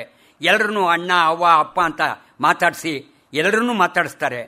ಕಡೆ ಒಳಗೆ ಹೋಗುವಾಗ ಅವ್ರನ್ನ ನೀನು ಹೋಗ್ತೀನಿ ಅಂತ ಹೊರಡೋವಾಗ ಅಲ್ಲಿಂದ ಅವರ ಕೋಲಿರುತ್ತೆ, ಅದನ್ನು ಅಡ್ಡವಾಗಿ ಒಂದು ಗೆರೆ ಎಳೆದ್ಬಿಟ್ಟು, ಇಲ್ಲಿಂದ ಯಾರೂ ಮುಂದೆ ಬರಬೇಡಿ, ನೀವು ಸಂಸಾರೊಂದಿಗರು, ಸನ್ಯಾಸಿನ ಭಾಳ ಹಚ್ಕೋಬಾರ್ದು, ಎಷ್ಟೋ ಅಷ್ಟರಲ್ಲಿ ಇರಬೇಕು. ನಿಮ್ಗೆ ಗೊತ್ತಿಲ್ಲ, ಎದ್ದಾನೋ ದಾಸ ಅಂದರೆ ಹೆಗಲ ಮೇಲೆ ಕಡಾಸ ಅಂತ ಹೊರಟ್ಬಿಡ್ತಾನೆ ಈ ಸನ್ಯಾಸಿ, ನೀವೆಲ್ಲ ಅಲ್ಲೇ ಇರಿ. ನೋಡಿ ಸಂಜೆ ಆಯಿತು, ದನ ಕರ ಮನೆ ಬರೋ ಹೊತ್ತು ಹುಲ್ಲು ನೀರು ತುಂಬಬೇಕು. ಎಲ್ಲ ನಮ್ಮ ಹೆಣ್ಮಕ್ಳ ಮೇಲೆ ಬಿಡಬಾರ್ದು, ಅವರು ದಿನವೆಲ್ಲ ದುಡ್ದಿರ್ತಾರೆ. ಅವರು ಅಯ್ಯೋ ಅಂದರೆ ಒಳ್ಳೇದಾಗಲ್ಲ, ನಿಂತು ಬಿಡಿ ಅಂದರು. ಎಲ್ಲರೂ ನಿಂತ್ಕೊಳ್ತಾರೆ. ಈ ಶಾಸ್ತ್ರಿಗಳು ಅಲ್ಲೇ ನಿಂತ್ಕೊಳ್ತಾರೆ. ಆವಾಗ ಇವ್ರು ಹೇಳ್ತಾರೆ, ಬಾರೋ ನೀನು ಬಾರೋ, ನಿನಗಿನ್ಯಾವ ಹೆಂಡ್ರು ಮಕ್ಕಳವ್ರೆ, ಬಾ ನನ್ನ ಜೊತೆಗೆ ಅಂತ ಕರ್ಕೊಂಡು ಹೋಗ್ತಾರೆ. ಇದು ಮುಕುಂದೂರು ಸ್ವಾಮಿಗಳು ಶಾಸ್ತ್ರಿಗಳ ಮೊದಲು ಅವ್ರು ನೋಡಿದ ಘಟನೆ ಇದು. ಯಾಕೆಂದರೆ ಅವ್ರ ಮೇಲೆ ಪ್ರಭಾವ ಇಷ್ಟೆಲ್ಲ ಬೀರಬೇಕಾದ್ರೆ ಯಾವುದೋ ಒಂದು ಶಕ್ತಿ ಇರಬೇಕು, ಇಲ್ದಿದ್ರೆ ಆಗೋಲ್ಲ ಅದು. ಇದಾದಮೇಲೆ ಅವರು ಎಷ್ಟೋ ಸಾರಿ ಅವರು ಹೇಳ್ತಾಯಿದ್ರು, ಅವ್ರು ಹೇಳಿದ ಕಥೆನ ಇವರೊಂದು ಸಾರಿ ಮಲಕ್ಕೊಂಡಾಗ ಜ್ಞಾಪಿಸ್ಕೊಳ್ತಾರೆ. ಅವ್ರು ಹೇಳಿದ ಬೇರೆ ಯಾರ ಕಥೆ ಅಲ್ಲ, ಇವ್ರ ಕಥೆನೇ. ಶಾಸ್ತ್ರಿಗಳು ಒಬ್ಬರಾಗಿದ್ದರು. ಹೆಂಡತಿ ಮದುವೆ ಆಗುತ್ತೆ, ಒಂದು ಮಗು ಆಗುತ್ತೆ, ಆ ಮಗು ತೀರೋಗುತ್ತೆ. ಮಗು ತೀರ್ಕೊಂಡ್ಮೇಲೆ ಹೆಂಡತಿನೂ ತೀರ್ಕೊಳ್ತಾರೆ. ಅದಾದಮೇಲೆ ಎಷ್ಟೋ ಜನ ಹೇಳ್ತಾರೆ ಇನ್ನೊಂದು ಮದುವೆ ಮಾಡ್ಕೊಳ್ಳಿ ಅಂತ. ಅವ್ರು ಕಟ್ಟಿಸ್ಕೊಟ್ಟಿದ್ದ ಹಲ್ಲು ಸೆಟ್ಟನ್ನು ವೇದಾವತಿ ನದಿಗೆ ಬಿಸಾಕ್ತಾರೆ. ಅವ್ರ ಬಟ್ಟೆನ ತಲೆಗೆ ಸುತ್ತಕೊಂಡು, ಬಿಳಿ ಬಟ್ಟೆ ಯಾವತ್ತೂ ಅವರು ಶಾಸ್ತ್ರಿಗಳು ಹಾಗೇ ಇದ್ದರು. ಅವರೇ ಹೇಳೋರು, ಈಗ ನಾನು ಯಾರು ಮದುವೆ ಮಾಡ್ಕೊಳ್ತಾರೆ ಅಂತ. ಇದು ಶಾಸ್ತ್ರಿಗಳವರು ಒಳ್ಳೆ ಸನ್ಯಾಸಿ ಜೀವನವನ್ನು ನಡೆಸಿದ್ರು ಕೂಡ ಇಡೀ ಹಳ್ಳಿನ ಉದ್ಧಾರ ಮಾಡಬೇಕು ಅಂತ ಒಂದು ಬುದ್ಧಿ ಇತ್ತಲ್ಲ, ಭಾಳ ಅದು ಯಾರಿಗೂ ಬರೋಲ್ಲ ಅಂತ ಕಾಣಿಸುತ್ತದೆ. ಇದಾದಮೇಲೆ ಒಂದು ಸಾರಿ ಅವರ ಇನ್ನೊಂದೇನು ಅಂತಂದರೆ, ಹೀಗೆ ಹೋಗ್ತಿದ್ದಾಗ ಒಂದು ಆಂಜನೇಯನ ನೋಡ್ತಾರೆ. ಆಂಜನೇಯ ವಿಗ್ರಹ ನೋಡಿ, ನೋಡ ಈ ಸೊಟ್ಟಮುತಿ ಹನುಮಪ್ಪನಿಗೆ ಊರೂರಾಗೂ ಗುಡಿ, ಇನ್ನು ಮೂಗು ಮೂತಿ ನೆಟ್ಟಿಗಿದ್ದು ಒಳ್ಳೆ ಲಕ್ಷಣವಾಗಿದ್ದರೆ ಅದು ಏನು ಮೆರೀತಿದ್ನೋ. ಕೈ ಬೇರೆ ಮೇಲಕ್ಕೆತ್ತವನೆ, ಅತ್ತಿ ನೋಡು ಅಂತ, ನಮ್ಮ ಸಮ ಯಾರಿದ್ದಾರೆ ಅಂತ. ಇನ್ನೊಂದು ಕೈ ಸೊಂಟದ ಮೇಲೆ, ನಾನೇ ಧೀರ ಅಂತ. ಅದಕ್ಕೇನೆ ಜನ ಎದುರ್ಕೊಂಡು ಊರೂರಾಗ ಗುಡಿ ಪೂಜೆ ಮಾಡ್ತಾರೆ, ಈ ಕರೆ ಮಕ್ಕದ ಸೊಟ್ಟಮುತಿ ಚೆಲುವನಿಗೆ ಅಂತ. ಅಂದರೆ ಭಾಷೆ, ಆ ಮುಕುಂದೂರು ಸ್ವಾಮಿಗಳು ಮಾತಾಡ್ತಾ ಇದ್ದ ಭಾಷೆ ಎಷ್ಟು ಚೆನ್ನಾಗಿತ್ತು ಅಂದರೆ, ಬರೀ ಒಂದು ಹನುಮಂತನ ವಿಗ್ರಹ ನೋಡಿ ಎಷ್ಟು ಚೆನ್ನಾಗಿ ಹೇಳ್ತಾರೆ ನೋಡಿ. ಇನ್ನೊಂದು ಸಾರಿ ಇವರು ಚಾಪೆ ಮೇಲೆ ಮಲಗಿರ್ತಾರೆ ಸ್ವಾಮಿಗಳು ಮತ್ತು ಇವರು. ಆಮೇಲೆ ನೋಡಿದ್ರೆ ಇಲ್ಲವೇ ಇಲ್ಲ, ಇದ್ದಕ್ಕಿದ್ದಾಗೆ ನಾಪತ್ತೆ. ಎಲ್ಲಿದ್ದಾರೆ ಅಂತ ಹುಡ್ಕೊಂಡು ಹೋಗ್ತಾರೆ. ಅವು ಹುಡ್ಕೊಂಡು ಹೋಗ್ತಿದ್ದಾಗ ಎಲ್ಲೋ ಒಂದು ಕಡೆ ಹಳ್ಳಿಗೆ ಹೋಗ್ತಿದ್ದಾಗೇನೆ ಆವಾಗ ಗೊತ್ತಾಗುತ್ತೆ, ಓ ಯಾರೋ ಹಾಡ್ತಾ ಇದ್ದಿದ್ದು ಕೇಳಿಸುತ್ತೆ, ಒಳಗೆ ಕೂತ್ಕೊಳ್ತಾರೆ. ಆವಾಗ ಅದೇ ಕಂಠ, ಅದೇ ಗತ್ತು ಮುಕುಂದೂರು ಸ್ವಾಮಿಗಳು ಅಂತ ಗೊತ್ತಾಗುತ್ತೆ. ಅದಾದಮೇಲೆ ಹೋಗ್ತಾರೆ, ಬನ್ನಿ ಐನವ್ರು ನೋಡಕ್ಕೆ ಬಂದ್ರ, ಬನ್ನಿ ಅಂತ ಒಳಗೆ ಬರ್ತಾರೆ. ಬಂದ ತಕ್ಷಣ ಅವ್ರು ಹೇಳ್ತಾರೆ, ನಿಮಗೆ ಯಾಕೆ ಈ ಹುಚ್ಚು ಬಂತು? ಇದು ಹುಚ್ಚು ನಾಯಿ. ಈ ನಾಯಿ ನಿಂಗೆ ಬೆನ್ನತ್ತಿದ್ರೆ ಆದಾತೇನೋ? ಬಾಪ, ಭಾಳ ಶ್ರಮ ಪಟ್ಕೊಂಡ್ ಬಂದಿದೆಯೇ, ಬಾ. ತಿಮ್ಮೇಗೌಡ, ಸನ್ಯಾಸಿನ ಭಾಳ ಹಚ್ಕೋಬಾರ್ದು ಅಂತ ನಿನಗೆ ಗೊತ್ತಿಲ್ವೇನೋ ಅಂತಾರೆ. ಅದಾದಮೇಲೆ ಸ್ವಲ್ಪ ಹೊತ್ತು ಹಾಸ್ಯ ಎಲ್ಲ ಇದ್ದು ಅವರೇ ಹೇಳ್ತಾರೆ, ನೋಡೋ ಸನ್ಯಾಸಿ ಸವಾಸ, ಇಲ್ಲೆಲ್ಲ ಉಪವಾಸ ಅಂತ. ಇದಾದಮೇಲೆ ನಗ್ತಾರೆ. ಎಲ್ಲ ಆದಮೇಲೆ ತಿಮ್ಮೇಗೌಡ್ರನ್ನ ನೀವು ಹೊರಗೆ ಹೋಗು, ಅವ್ರು ಇನ್ನೊಬ್ಬರ ಮನೆಗೆ ಮಲಕ್ಕು ಅಂತ ಹೇಳ್ತಾರೆ. ಎಲ್ಲ ಆದಮೇಲೆ ಅವ್ರು ಆಚೆಗೆ ಬರ್ತಾರೆ, ಯಾರು ಮುಕುಂದೂರು ಸ್ವಾಮಿಗಳು. ಎಲ್ಲ ಬಂದಾಗ ಅವ್ರನ್ನೇ ನೋಡ್ತೀಯ. ಆಚೆ ಕಡೆ ಬಂದಾಗ ಅವರೆಲ್ಲ ನಮ್ಮ ಬಂಧು ಬಳಗದವರು. ಸ್ವಲ್ಪ ಮುಂದಾಗಿ ಬಂದು ಮಲಗಿದ್ದಾರೆ, ಎಲ್ಲರೂ ನಾಳೆಯೋ ನಾಡಿದ್ದೋ ಬಂದು ಅವ್ರ ಜೊತೆಗೆ ಮಲಗೋರೆ ಅಂತಂದರು. ಅದೇನೂ ಅಲ್ಲ, ಸ್ಮಶಾನ ಭೂಮಿಯಾಗಿತ್ತು. ಅವರೇ ಹೋಗ್ತಾರೆ, ಅಲ್ಲೊಂದು ಬಾಳೆಹಣ್ಣು ತಂದು ಕೊಡ್ತಾರೆ, ತಿನ್ನು ಅಂತಾರೆ. ನೀವು ತಗೊಳ್ಳಿ ಅಂದರೆ ಇವನು ತಿಂತಾನೆ. ಅವ್ರು ಯಾವಾಗಲೂ ಒಂದು ಏಟು ಹಾಕ್ಕೊಂಡು ಇವನಿಗೂ ಒಂದು ಏನಾದರೂ ಕೊಡ್ರಿ ಅಂತ ಕೇಳ್ತಾ ಇದ್ರು. ಅದಾದಮೇಲೆ ಒಂದು ಹಾಲು ತಂದು ಕೊಡ್ತಾರೆ. ಆಮೇಲೆ ಹೇಳ್ತಾರೆ, ಇದು ಸ್ಮಶಾನ ಭೂಮಿಯೇ ಅಂತ. ಹಂಗನ್ಬಾರ್ದು ಮಗ, ಮಸಾಣದಾಗೆ ಶಿವ ಇದ್ದಾನಂತೆ. ಹರಿಶ್ಚಂದ್ರ ಶಿವನ್ ಕಂಡದ್ದು ಇಲ್ಲೇ ಅಂತೆ. ಇದು ರುದ್ರಭೂಮಿ ಅಂತಾರೆ. ಸಿಟ್ಟು ಬಂದರೆ ರುದ್ರ, ತಣ್ಣಗಾದ್ರೆ ಶಿವ. ಎಲ್ಲ ನಮ್ಮೊಳಗೆ ಐತೆ. ಅದಕ್ಕೆ ನೋಡು, ಕೆಲವರು ಮಕ್ಕಳಿಗೆ ಶಿವರುದ್ರ ಅಂತ ಹೆಸರಿಡ್ತಾರೆ. ಅದ್ಯಾಕೋ ಬರೀ ಶಿವ ಅಂತ ಇಟ್ಟರೆ ಆಗಲ್ವೇನ? ಅದು ಸಪ್ಪೆ ರುಚಿ ಸರಿಯಾಗಿರಲ್ಲ ಅಂತ ಉಪ್ಪು ಖಾರ ಇರಬೇಕು ಅಂತ ಶಿವರುದ್ರ ಅಂತ ಇಡ್ತಾರೆ. ಏನೇನೋ ಮನಸ್ಸಿದ್ದು ಬಂದಿದ್ದಕ್ಕೆಲ್ಲ ಆಡಿದ್ದಕ್ಕೆಲ್ಲ ಒಂದೊಂದು ಜೋಡಿಸಿ ಹೇಳ್ತಾರೆ. ಅದು ಬಿಡು, ನೀನು ಬೆಳಗ್ಗಿಂದ ಹಸ್ಕೊಂಡು ಬಂದಿದ್ದೀಯಾ, ರುದ್ರ ಹೊಟ್ಟೆ ಒಳಗೆ ಕುಣಿತಾನೆ, ತಗೋ ಅಂತ ಬಾಳೆಹಣ್ಣು ಕೊಡ್ತಾರೆ. ಅಲ್ಲ, ನೀವು ತಗೊಳ್ಳಿ ಅಂತಾರೆ. ತಗೋ, ಇವನು ಅವನೇ. ಅವ್ರು ಮಾತಾಡೋದೆಲ್ಲ ತಮ್ಮನ್ನು ತಾವೇ ಉದ್ದೇಶ ಇಟ್ಕೊಂಡು ಇವನು ಅಂದರೆ ಅವರು ಅನ್ನೋದು ಲೆಕ್ಕದಲ್ಲಿ ಹೇಳ್ಕೊಂಬರ್ತಾರಲ್ಲಿ. ಇದಾದಮೇಲೆ ನೋಡೋ, ಇವರೆಲ್ಲ ಸಮಾಧಿ ಆಗವ್ರೆ ಅಂತಾರೆ. ಸತ್ತ ಮೇಲೆ ಎಂಥ ಸಮಾಧಿನೋ? ಸತ್ತವ್ರ ಗುಡ್ಡನೇನೆ ಸಮಾಧಿ ಅಂತಾರೆ. ಅವ್ರು ಏನು ಹೇಳಿದ್ರು ನಕ್ಬಿಟ್ಟು ಮತ್ತೆ ಮಾತಾಡ್ತಾರೆ. ಇದ್ದಾಗಲೇ ಸಮಾಧಿ ಆಗಬೇಕಪ್ಪ. ಹಂಗೆ ಸಮಾಧಿ ಆದರೆ ಅದೇ ಶಿವ, ಶರೀರನೇ ಮಶಾಣ. ಅಂಥ ಮಶಾಣದಾಗೆ ಶಿವ ಇದ್ದಾನೆ ಅಂದರೆ ಸೈ ನೋಡಪ್ಪ ಅಂತಾರೆ. ಅವ್ರು ಮಾತಾಡೋ ಕೆಲವಾರಂತೂ ಒಂಥರ ವೇದಾಂತಕ್ಕೆ ಸಂಬಂಧಪಟ್ಟಿದ್ದೇನು ಅಂತ ನಾವು ಅಂದ್ಕೊಳ್ಬೋದು. ಇನ್ನೊಂದೇನು ಅಂದರೆ ಅವರು ಯಾವಾಗಲೂ ಇನ್ನೊಂದು ಕಡೆ ಹೇಳೋರು. ಒಂದು ಸಾರಿ ಮುಕುಂದೂರು ಅನ್ನೋದಕ್ಕೆ ಅವ್ರು ವ್ಯಾಖ್ಯಾನ ಕೊಡ್ತಾರೆ. ಈ ಮುಕುಂದೂರು ಅಂತಂದರೆ ನಾವೆಲ್ಲರೂ ಮುಕುಂದೂರು ಸ್ವಾಮಿಗಳು ಅಂತ ನಾವು ಹೇಳ್ತೀವಿ. ಅದಕ್ಕೆ ಅವ್ರು ಹೇಳ್ತಾರೆ, ಆ ಮುಕುಂದೂರು ಸ್ವಾಮಿಗಳ ಆಶ್ರಮದಲ್ಲಿ ಪ್ರತಿ ಹುಣ್ಣಿಮೆ ದಿನ ಹಾಡು, ಆಮೇಲೆ ಕುಣಿತ, ಅನೇಕ ಜನ ಎಲ್ಲ ತೊಗೊಂಬಂದಿದ್ದು ತಾವು ತಂದಿದ್ದೇನೆ ಅಲ್ಲೇನೆ ಅಡುಗೆ ಮಾಡ್ಕೊಂಡು ಊಟ ಮಾಡೋ ಪದ್ಧತಿ. ಎಲ್ಲರ ಜೊತೆ ಒಳಗೂ ತಾವೂ ಕೂತ್ಕೊಂಡು ಊಟ ಮಾಡ್ತಾ ಇದ್ರು ಅವರು. ಎಲ್ಲಕ್ಕಿಂತ ಅವ್ರು ಹೇಳ್ತಾರೋ, ನೋಡಪ್ಪ, ನೀವೆಲ್ಲ ರೈತರು, ಬೆಳಗ್ಗಿನಿಂದ ಸಂಜೆ ತನಕ ಕಷ್ಟಪಡೋ ಜನ. ಒಂದಿನೂ ನಿಮ್ಗೆ ರಜಾ ಇಲ್ಲ. ನೀವು ಮಾಡೋ ಕೆಲಸಕ್ಕೆ ಸಂಬಳ ಕೊಡೋರು ಯಾರು? ಅನ್ನ ಬಟ್ಟೆ ಅಲ್ಲಲ್ಲಿಗೆ ಸರಿ. ಆದರೂ ನೀವೇ ಅನ್ನದಾತರು. ನೀವು ಅನ್ನ ಬೆಳೀಲಿಲ್ಲ ಅಂದರೆ ಲೋಕನೇ ಇಲ್ಲ ಅಂತಾರೆ. ಅಂದರೆ ರೈತರ ಬಗ್ಗೆ ಅವ್ರಿಗಿದ್ದ ಕಾಳಜಿ ಎಷ್ಟಿತ್ತು ಅಂತ. ಅವರ ಮುಕುಂದೂರ ಬಗ್ಗೆ ಹೇಳ್ತಾರೆ. ಈ ಮುಕುಂದೂರು ಸ್ವಾಮಿ ಅಂತ ಒಂದು ಮಾತೈತೆ. ಅದರ ಮರ್ಮ ತಿಳ್ಕೊಂಡ್ರೆ ಅದನ್ನು ವೇದ ಅಂತ ಅಂತಾರೆ. ಮುಕುಂದ ಅಂದರೆ 3 ಕುಂಡುಗಳು, ಅಂದರೆ 3 ಸ್ವಾರೆಗಳು. ಈ 3 ಸ್ವಾರೆಗಳು ಸೇರಿ ಕಣ್ಣು, ಕಿವಿ, ಮೂಗು, ಕೈಕಾಲಿದ್ರೂ ಊರು ಮುಕುಂದೂರು. ಒಂದು ಸ್ಥೂಲ, ಒಂದು ಸೂಕ್ಷ್ಮ, ಇನ್ನೊಂದು ಕಾರಣ. ಒಟ್ಟು 3. ಈ 3ರೊಳಗೆ ಯಾರಿಗೂ ಕಾಣ್ದವನೊಬ್ಬ ಇದ್ದಾನೆ, ಅವನೇ ಸ್ವಾಮಿ. ಅಲ್ಲಿಗೆ ಮುಕುಂದೂರು ಸ್ವಾಮಿ ಆಯ್ತಲ್ಲ. ಹಾಗೆ ನೋಡಿದ್ರೆ ಎಲ್ಲರೂ ಮುಕುಂದೂರು ಸ್ವಾಮಿಗಳೇ. ಅವ್ರ ಕಡೆ ಒಳಗೆ ಚೆನ್ನಾಗಿ ಹೇಳ್ತಾರೆ. ನಾವು ಇದನ್ನೆಲ್ಲ ನೋಡ್ಕೊಂಡು ಅವ್ರು ಹೇಳ್ತಾರೆ, ಚೆನ್ನಾಗಿ ಬೆಳೀರಿ, ಚೆನ್ನಾಗಿ ದುಡೀರಿ, ಒಟ್ನಾಗೆ ಕೈ ಎತ್ತಿ ದಾನ ಮಾಡಿರಿ, ಬಂದು ಬಳಗ, ಅಣ್ಣ, ಅಪ್ಪ, ಅವ್ವ, ಅಕ್ಕ ಅಂತ ಒಳ್ಳೆ ಮಾತಾಡಿಕೊಂಡು ಸಂತೋಷವಾಗಿ ಕಾಲ ಕಳೀರಿ. ಇನ್ನು ಮಾತು ಸಾಕು, ಶಿವ ಅಂತ ಪ್ರಸಾದ ತಗೊಳ್ಳಿ ಅಂತಾರೆ. ಎಲ್ಲರೂ ಊಟಕ್ಕೆ ಕೂತ್ಕೊಂಡಾಗ ಶಿವ ಅನ್ರಪ್ಪ, ಮುದ್ದೆ ಅಂತ ಊಟ ಇಲ್ಲ, ಸಿದ್ದಪ್ಪನಂತ ದೇವರಿಲ್ಲ. ಆದರೆ ಒಂದು ಮಾತು, ಈ ಮುದ್ದೆಗೆ ತಕ್ಕಷ್ಟು ಕಷ್ಟ ಮಾಡಿದ್ದೀವಿ ಅಂತ ನಮಗೆ ನಾವೇ ತಿಳ್ಕೊಂಡು ಹೇಳ್ಕೊಂಡು ಮುದ್ದೆ ಮುರಿಯರಪ್ಪ, ಅದರಾಗೈತೆ ಮುಕುಂದಿರನ ಸೊಗಸು ಅಂತ ಹೇಳ್ತಾರೆ. ಅಂದರೆ ಎಲ್ಲರ ಜೊತೆ ಒಳಗೂ ಕೂತ್ಕೊಂಡು ಎಷ್ಟು ನಗನಗ್ತಾ ಇರ್ತಾರೆ. ಅವ್ರು ಯಾವಾಗ ಅಲಕ್ ನಿರಂಜನ್ ಹೊರಟೋಗ್ತಾರೋ, ಅದು ಯಾವಾಗ ಬರ್ತಾರೋ ಒಂದೂ ಗೊತ್ತಿಲ್ಲ. ಇಡೀ ನಾವು ಪುಸ್ತಕ ಓದ್ತಾ ಇದ್ರೆ ನಿಜಕ್ಕೂ ಎಲ್ಲೂ ನಿಲ್ಸಕ್ಕೆ ಮನಸ್ಸೇ ಬರಲ್ಲ. ಈಗಾಗಲೇ ಹೇಳಿದಾಗ ಅವರು ಅದನ್ನು ಓದ್ತಾ ಹೋದ್ರೆ ಓದ್ಕೊಂಡು ಹೋಗೋಣ ಅಂತಲೇ ಅನಿಸುತ್ತೆ. ಒಂದು ಸಾರಿ ಬೆಟ್ಟ ಹತ್ತಾರೆ. ಬೆಟ್ಟ ಇವ್ರು ಸಲೀಸಾಗಿ ಹತ್ತಾರೆ, ಶಾಸ್ತ್ರಿಗಳ ಕೈಲಾಗಲ್ಲ. ಬೆಟ್ಟ ಹತ್ಕೊಂಡು ಹೋಗ್ತಿದ್ದಾಗ ಮೇಲ್ಗಡೆ ಸುಸ್ತಾಯಿತು ಅಂತಂದಾಗ ಹತ್ತಕ್ಕಾಗ್ದಿದ್ದಾಗ ಅವ್ರ ಮೇಲಿದ್ದ ಒಂದು ಬಟ್ಟೆನೇನೆ ಹಾಕ್ಬಿಟ್ಟು ಹತ್ತೋ ಅಂತಾರೆ. ಹತ್ಕೊಂಡು ಬರ್ತಾರೆ ಅವರು. ಅದಾದಮೇಲೆ ಈಗಳಪ್ಪ ಹಸುವಾಗೈತಾ ಅಂತ ಕೇಳ್ತಾರೆ. ಹ್ಞೂ ಅಂತಂದರೆ ಈಗಳಪ್ಪ ಕೊಟ್ಟೆ ಬಿಟ್ರು, ತಗೋ ಬಾಳೆಹಣ್ಣು ಅಂತಾರೆ.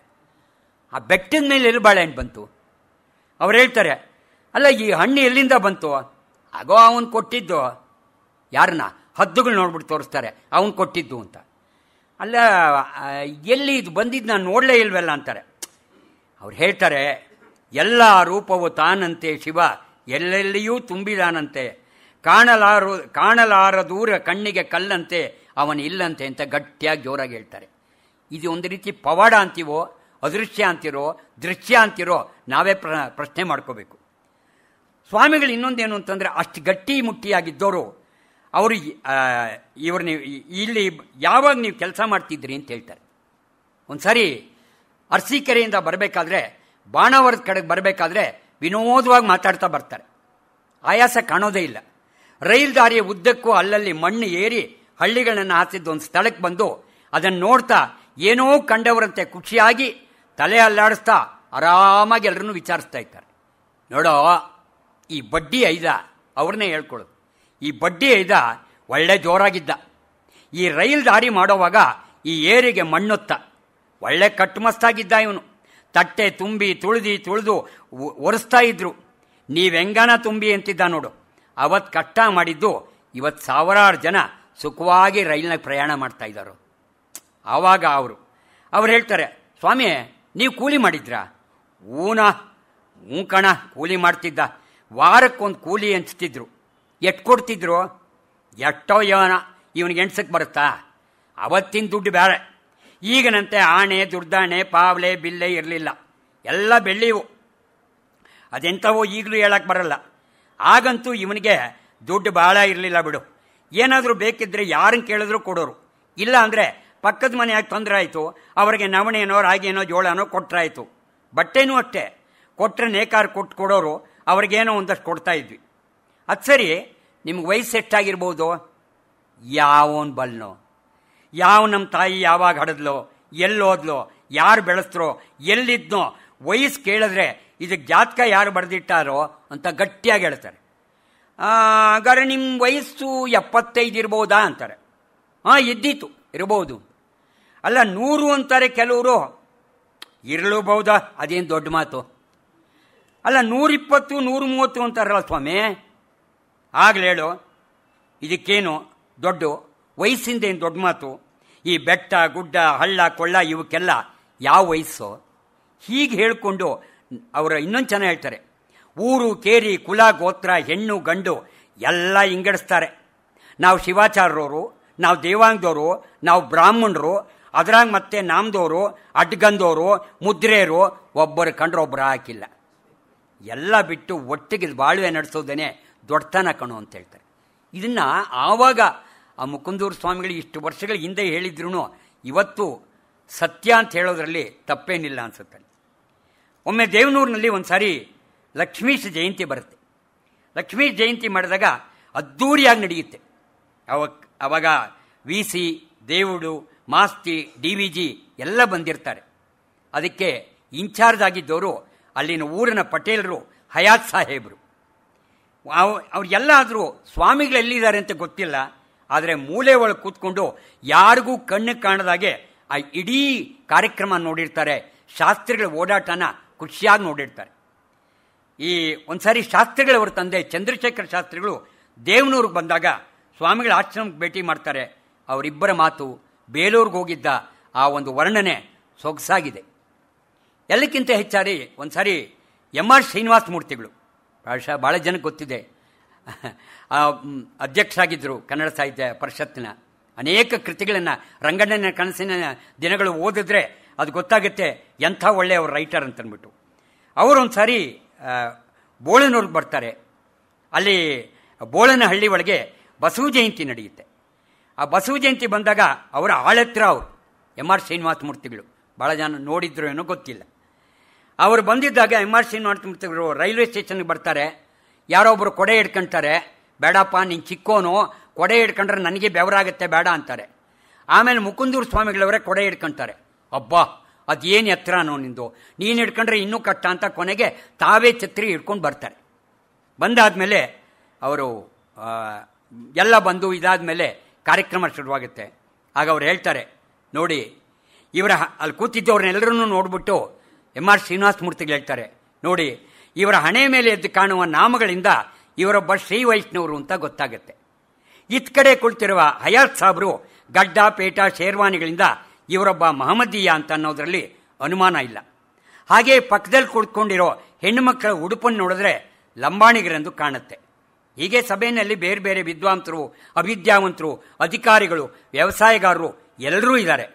ನಿಜ ಅಂತಂದರೆ ಇದೊಂಥರ ಬಸವಣ್ಣವರ ಅನುಭವ ಮಂಟಪ ಅಂತ ಹೇಳಿಬಿಟ್ಟು ಬಸವಣ್ಣವರ ಬಗ್ಗೆ ನಿಜವಾಗ್ಲೂ ಹೇಳೋದಕ್ಕೆ ಅತ್ಯಂತ ಸೂಕ್ತವಾದ ಸಭೆ ಅಂತೇಳಿ ಸಾಮಾಜಿಕ ದೃಷ್ಟಿ, ಬಸವಣ್ಣವರ ಜೀವನ, ಅವರ ಪರಿವರ್ತನೆ ವಿಧಾನ, ಸಮತಾಭಾವ, ಮಾನವತಾ ವಿಚಾರ ಎಲ್ಲವನ್ನ ಹೇಳ್ಕೊಂಡ್ಬರ್ತಾರೆ. ಅದು ಎಷ್ಟು ಸೊಗಸಾದ ಕಾರ್ಯಕ್ರಮ ಅಂದರೆ ಅದಾದಮೇಲೆ ಸ್ವಾಮಿಗಳು ಮಾತಾಡ್ತಾರೆ, ಮುಕುಂದೂರು ಸ್ವಾಮಿಗಳು. ಇದು ನನಗೆ ಭಾಳ ಇಷ್ಟವಾಯ್ತದು. ನೋಡಿ ಬಸವಣ್ಣನ ಮಾತುಗಳನ್ನ ಅದೆಷ್ಟು ಚೆನ್ನಾಗಿ ಹೇಳಿದಾರಪ್ಪ. ಹಲಸಿನಣ್ಣು ಬಿಚ್ಚಿ ಅದರಾಗಳ ಕಸರು, ಕೊಳಕು, ಸ್ವಾಲೆ ಎಲ್ಲ ತೆಗೆದು ಶುದ್ಧವಾಗಿ ತೊಳೆನೆ ಇಂಗಡಿಸಿ ತೆಗೆದುಕೊಟ್ಟಂಗಾಯ್ತು. ಕೂಡಲ ಸಂಗಮ ದೇವ ಅಂತ ಪದೇ ಪದೇ ಹೇಳಿದ್ರು. ಅದೇನಂಗಂದ್ರೆ ಅದು ಸಂಗಮ ದೇವ. ಅಲ್ಲಿ 2 ನದಿ ಕುಣ್ತಾವೆ. ಅದನ್ನೇ ಕೂಡ್ಲಿ ಅಂತ ಹಂಗೆ ಕೂಡಿದ್ರೇನೆ ಸಂಗಮ ಅನ್ನೋದು. ಜೀವ ದೇವ ಒಂದು ಲಿಂಗ, ಒಂದು ಜಂಗಮ, ಒಂದು ಒಳಗೆ ಒಂದು ಹೊರಗೆ, ಅವು ಒಂದಕ್ಕೊಂದು ಬೆಸ್ಕೊಂಡ್ರೆ ಅಂದರೆ ಸಂಗಮ ಅಂತ. ಇದನ್ನೆಲ್ಲ ಎಷ್ಟು ಚೆನ್ನಾಗಿ ಸೊಗಸಾಗಿ ಹೇಳ್ತಾರೆ. ಎಲ್ಲಕ್ಕಿಂತ ಹೆಚ್ಚಾಗಿ ಈ ಜಾತಿ ಎಲ್ಲ ಬಿಟ್ಟು ಅಣ್ಣ ಅಪ್ಪ ಅವ್ವ ಅಂತ ಒಳ್ಳೆಗೆ ಬಾಡಿದ್ರೇ ನಿಜವಾದ ನಡಿಬೇಕು, ಅದನ್ನು ನಾವು ಪರಿಪಾಲಿಸಬೇಕು ಅಂತ ಹೇಳ್ತಾರೆ. ಹೀಗೆ ಅನೇಕ ವಿಚಾರಗಳನ್ನ ಹೇಳ್ಕೊಂಡು ಹೋಗ್ತಾರೆ. ಅದಾದಮೇಲೆ ಚಳ್ಳಕೆರೆಗೆ ವರ್ಗ ಆದಮೇಲೆ ಶಾಸ್ತ್ರಿಗಳವರ ಸಂಪರ್ಕ ಒಂದೆರಡು ದಿನ ಕಳ್ಕೊಳ್ಳುತ್ತೆ. ಒಮ್ಮೆ ಓಡಾಡುವಾಗ ಸ್ವಾಮಿಗಳು ಜಾರಿ ಬಿದ್ದು ಒಂದು ಕಾಲುವೆಯಲ್ಲಿ ನಡೆಯುವಾಗ ಜಾರಿ ಬಿದ್ದುಬಿಟ್ಟು ಏಟಾಗುತ್ತೆ. ಆ ಏಟಾದಾಗ ಒಂದು ಆಸ್ಪತ್ರೆಗೆ ಸೇರಿಸಿದಾಗ ರಾತ್ರಿನೇ ವಾರ್ಡ್ನಿಂದ ತಪ್ಪಿಸ್ಕೊಂಡು ಹೋಗ್ತಾರೆ. ಆದರೆ ಎಷ್ಟೋ ದಿನಗಳ ಮೇಲೆ ಮತ್ತೆ ಪ್ರತ್ಯಕ್ಷ ಆಗುತ್ತೆ, ಗುಣ ಆಗಿರುತ್ತೆ. ಅದಕ್ಕೆ ಅವ್ರು ಹೇಳ್ತಾರೆ, ಎಲ್ಲಿದ್ರಿ ನೀವು? ಯಾವುದೋ ಬೆಟ್ಟದಲ್ಲಿದ್ದೆ ಬಿಡ. ಯಾರಿದ್ರು? ಅವನಿದ್ದ. ಅದು ಸರಿ, ಅವನು ಅಂದ್ರೆ ಒಂದು ಹೆಸರು ಕರಿಬೇಕಲ್ಲ.